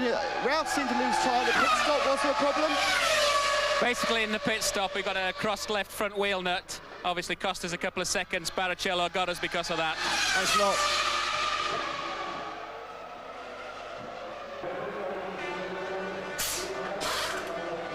Okay, gents, push in the box. Come on, limiter, push. Push, neutral. Brake. Brake. Gear. Go, go, go, go!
And so back-to-back victories in Hungary for the revitalised world champion Mika Häkkinen. All sorts of problems in the build-up, but finding the sweet spot when it mattered.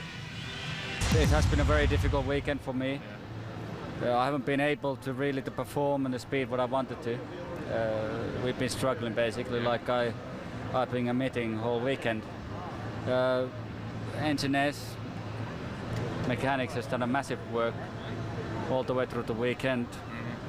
I hope they're still my friends, to be honest. Mika found some amazing speed today. He drove very well. I mean, we were able to control the race. And we're a bit disappointed we didn't come first and second. I think we could have done it, but first and third's pretty good. Didn't get the run with the traffic today to get out in front of Michael after the pit stop, so came out just behind him and that was it, game over. I would have wished to win that race, especially after all these bad time we have had. But then we weren't fast enough, so there's no point to be too excited, but there's no point to be disappointed either. So that's the general situation. Bad luck, Ross. Guess it wasn't really your day today. Are you surprised by the speed of Häkkinen? A little bit, yes. Yeah, I mean at the beginning, but Michael was being very cautious with the tyres. Obviously we had a bad experience at Magny-Cours, and with it being so hot today, we didn't want to get the tyres too hot, so we were being fairly cautious. I spoke to him in the first stint and he was happy with the car, and once it became clear it would be difficult to beat Mika, the focus then was to stay in front of David, which we did. Ralph, once again best of the race. That's kind of becoming Williams' spot, isn't it? Well, it sounded a bit different the last few races, but yeah, it looks like it at the moment, and we are very happy about it, obviously. A bit disappointing, really, because I was in 7th position behind Frentzen. We had a chance of getting some points, and car was working well. I think we didn't have the best traffic in the world. I think, but that was a problem for everyone. I think we were quick today, but we just once we had the fuel problem, we lost fuel pressure, so I had to come in early at the first stop, and then I had to do the rest of the race with a lot more fuel to try and stop the pickup problem we had, so that cost us speed as well through the race. So I think we've yet to do a good race. It's simple as that. You know, we've yet to make a good start, good qualifying, good start, good race, good stops the whole way through, and that's why we don't have any points. One race is behind. You know, we have still many races in front of us, and next Grand Prix could be different again. But I'm feeling comfortable, I'm feeling confident. Thing is behind me 100%, and behind the David, of course. So we are strong.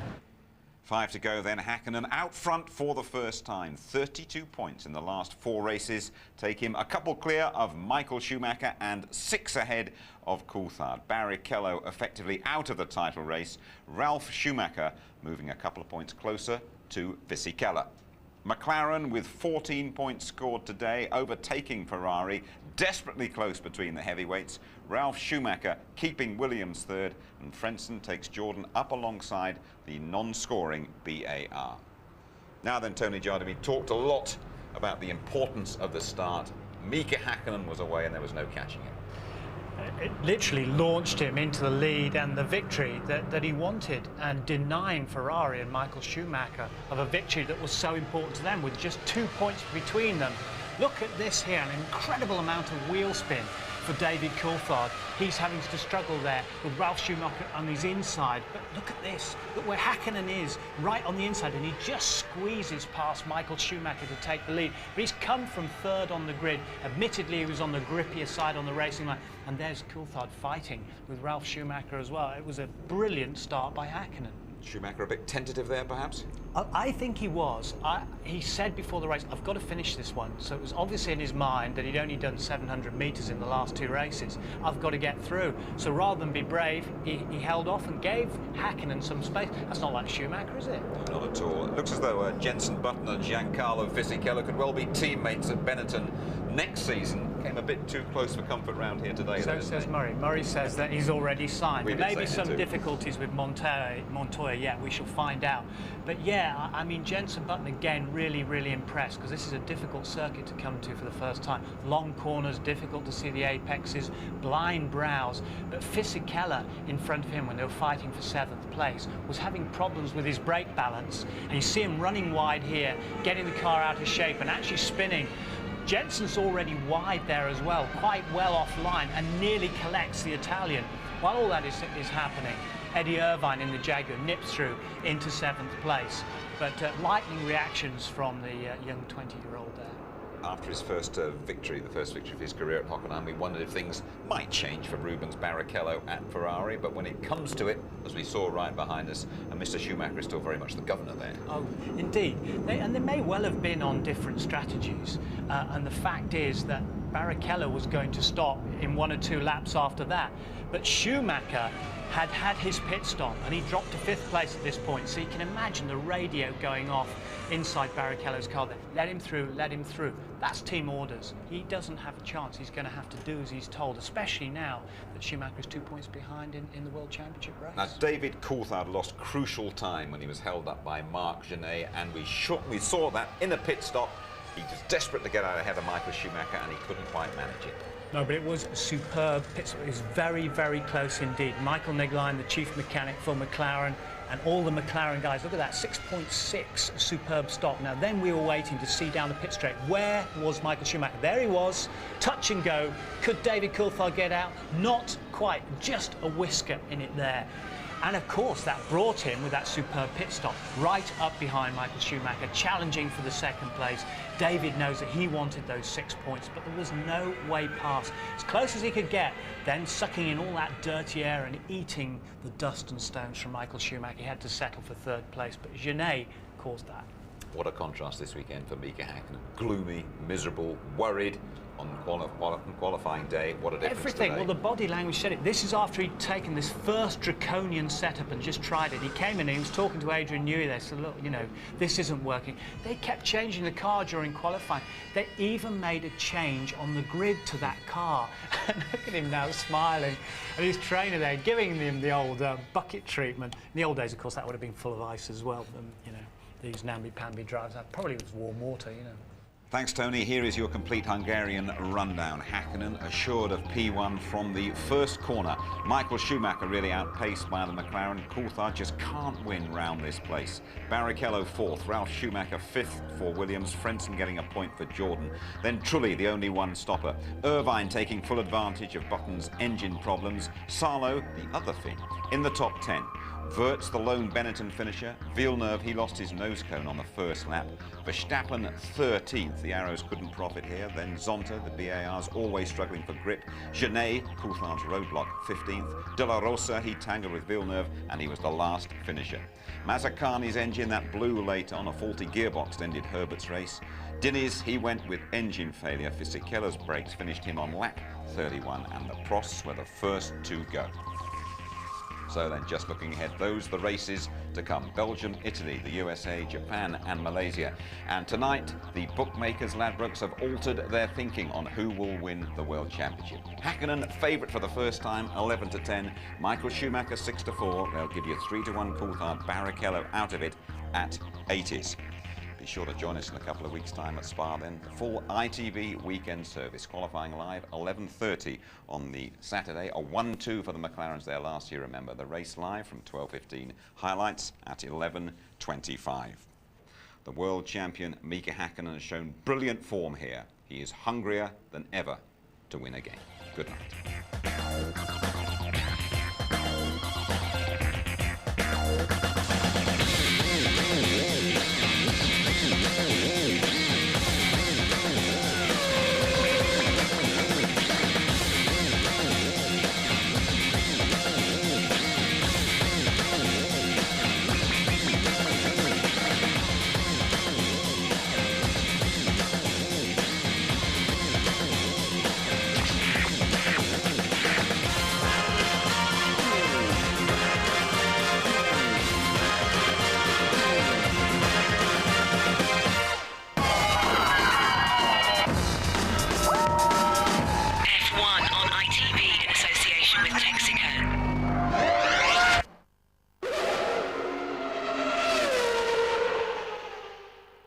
If you would like to know more about Formula One, the website address sponsored by livesport365.com is www.itv-f1.com.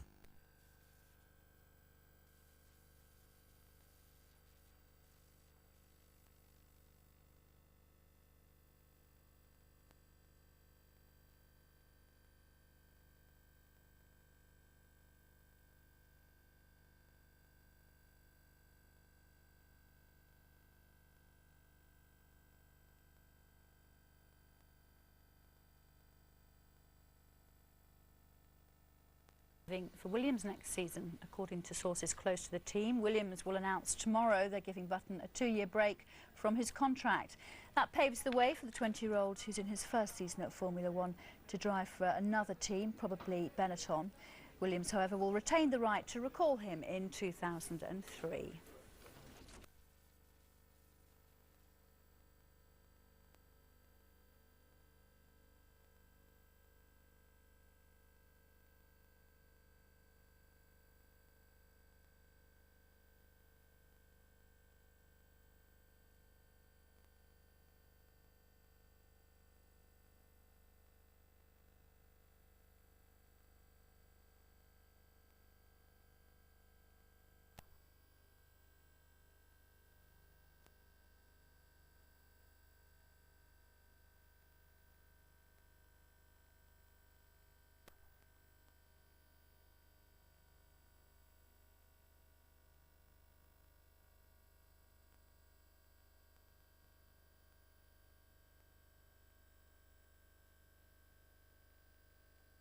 Sport and news from one of Formula One's brightest buttons, Jenson Button, that is, the 20-year-old Brit having agreed to a move from Williams to Benetton next season for a 2-year loan period.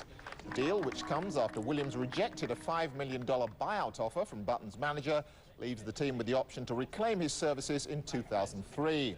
It also paves the way for Williams to lure Colombia's Juan Pablo Montoya from kart racing as the partner for Ralf Schumacher next season.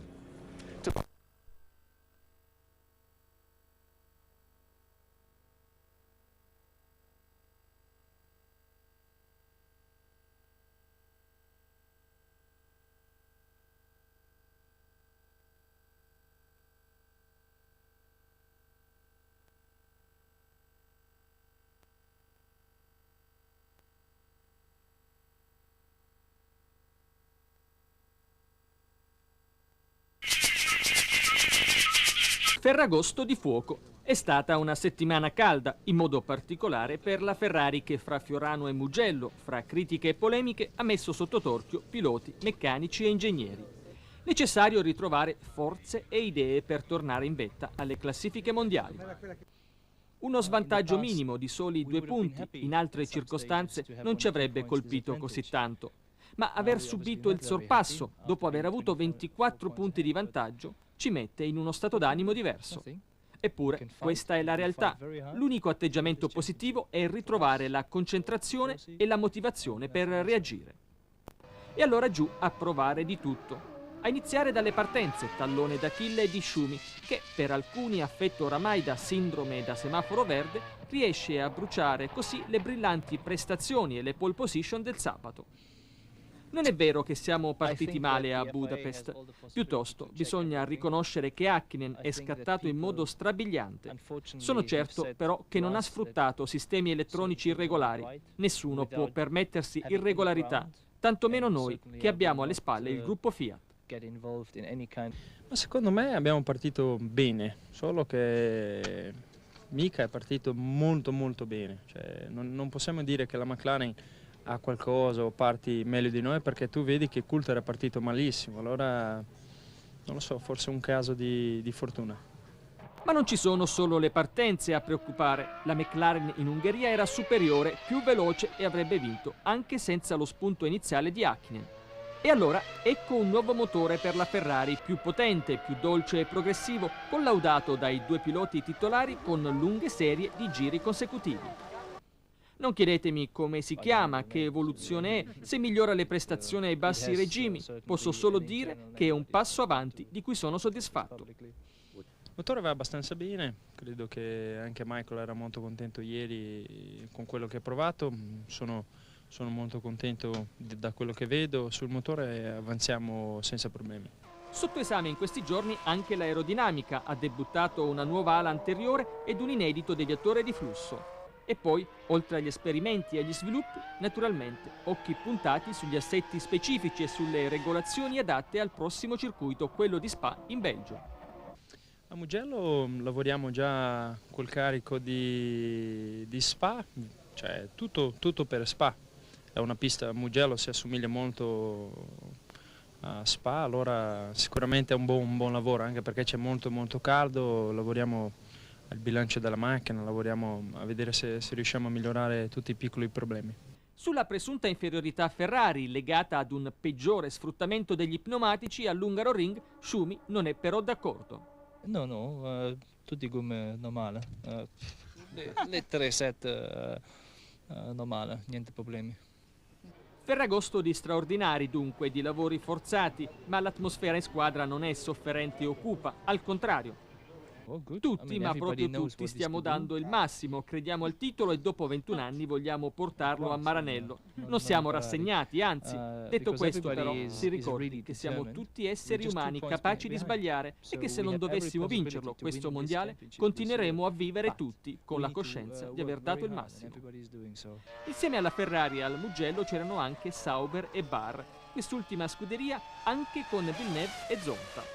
E in questi giorni notizie ufficiali di mercato hanno confermato il passaggio di Jenson Button dalla Williams alla Benetton e l'addio proprio di Riccardo Zonta alla Barr. Al suo posto arriverà Olivier Panis, attualmente collaudatore McLaren. Che farà Zonta? Meu manager sta parlando con una altra squadra che c'è una buona opzione per andare il prossimo anno. I team in questione sono Sauber e Arrows.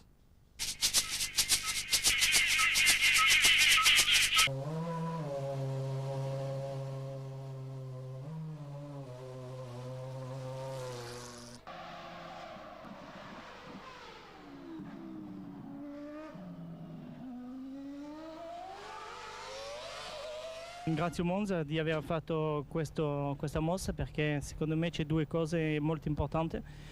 La prima è per lo spettacolo, che secondo me adesso si potrà veramente fare i sorpassi alla prima variante. Il secondo è per la sicurezza, in caso di qualcosa che si rompe si può andare dritto senza sbattere su niente. questo non vuol dire poco quando si va a 350 all'ora. Non c'è più l'obbligo di saltare i cordoli e dunque c'è più da guidare. Secondo me è meglio.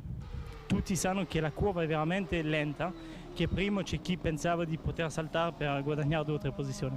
Tutto ok per Alesi anche alla seconda variante. Anche lì è meglio perché non si può saltare come prima. Io ero al contrario a queste chicane, mezzo chicane, che proprio se tu saltavi dritto tenendo forte il volante era più veloce ma molto pericoloso perché poteva spaccare una sospensione. Il pilota transalpino così si è espresso sui 500 metri di asfalto drenante steso sempre alla prima variante. I tecnici dell'asfalto devono guardare e valutarsi dopo tanti giri di Formula 1 reggi bene sulle temperature alte, perché sicuramente sul bagnazzo sarà 100 volte meglio. Ed ora la classifica piloti dopo il Gran Premio d'Ungheria. Al primo posto Mika Häkkinen, 64 punti su McLaren. Al secondo posto Michael Schumacher, 62 punti su Ferrari. Terzo David Coulthard, 58 punti su McLaren. Quarto Rubens Barrichello, Ferrari, 49 punti. Quindi al quinto posto Giancarlo Fisichella, 18 punti su Benetton. Sesto Ralf Schumacher, 16 punti su Williams. Settimo Villeneuve, 11 punti su Barr. Ottavo invece James Button su Williams, 8 punti. Nono Jarno Trulli, 6 punti su Jordan. Decimo Mika Salo, 6 punti su Sauber. Undicesimo Frenzen, 6 punti su Jordan. Dodicesimo Irvine, 3 punti su Jaguar. Tredicesimo Verstappen, 2 punti su Arrows. Al 14° posto Pedro Della Rosa, 2 punti su Arrows anche lui. 15° Zonta, 1 punto su Barr. La classifica costruttori: al primo posto la McLaren, 112 punti. Seconda la Ferrari con 111 punti. Terza invece la Williams, 24 punti. Al quarto posto troviamo la Benetton, 18 punti. Quinta la Barr, 12 punti, così come al sesto posto la Jordan, sempre 12 punti. Settima la Sauber, 6 punti. Ottava la Arrows, 4 punti. E nona la Jaguar con 3 punti.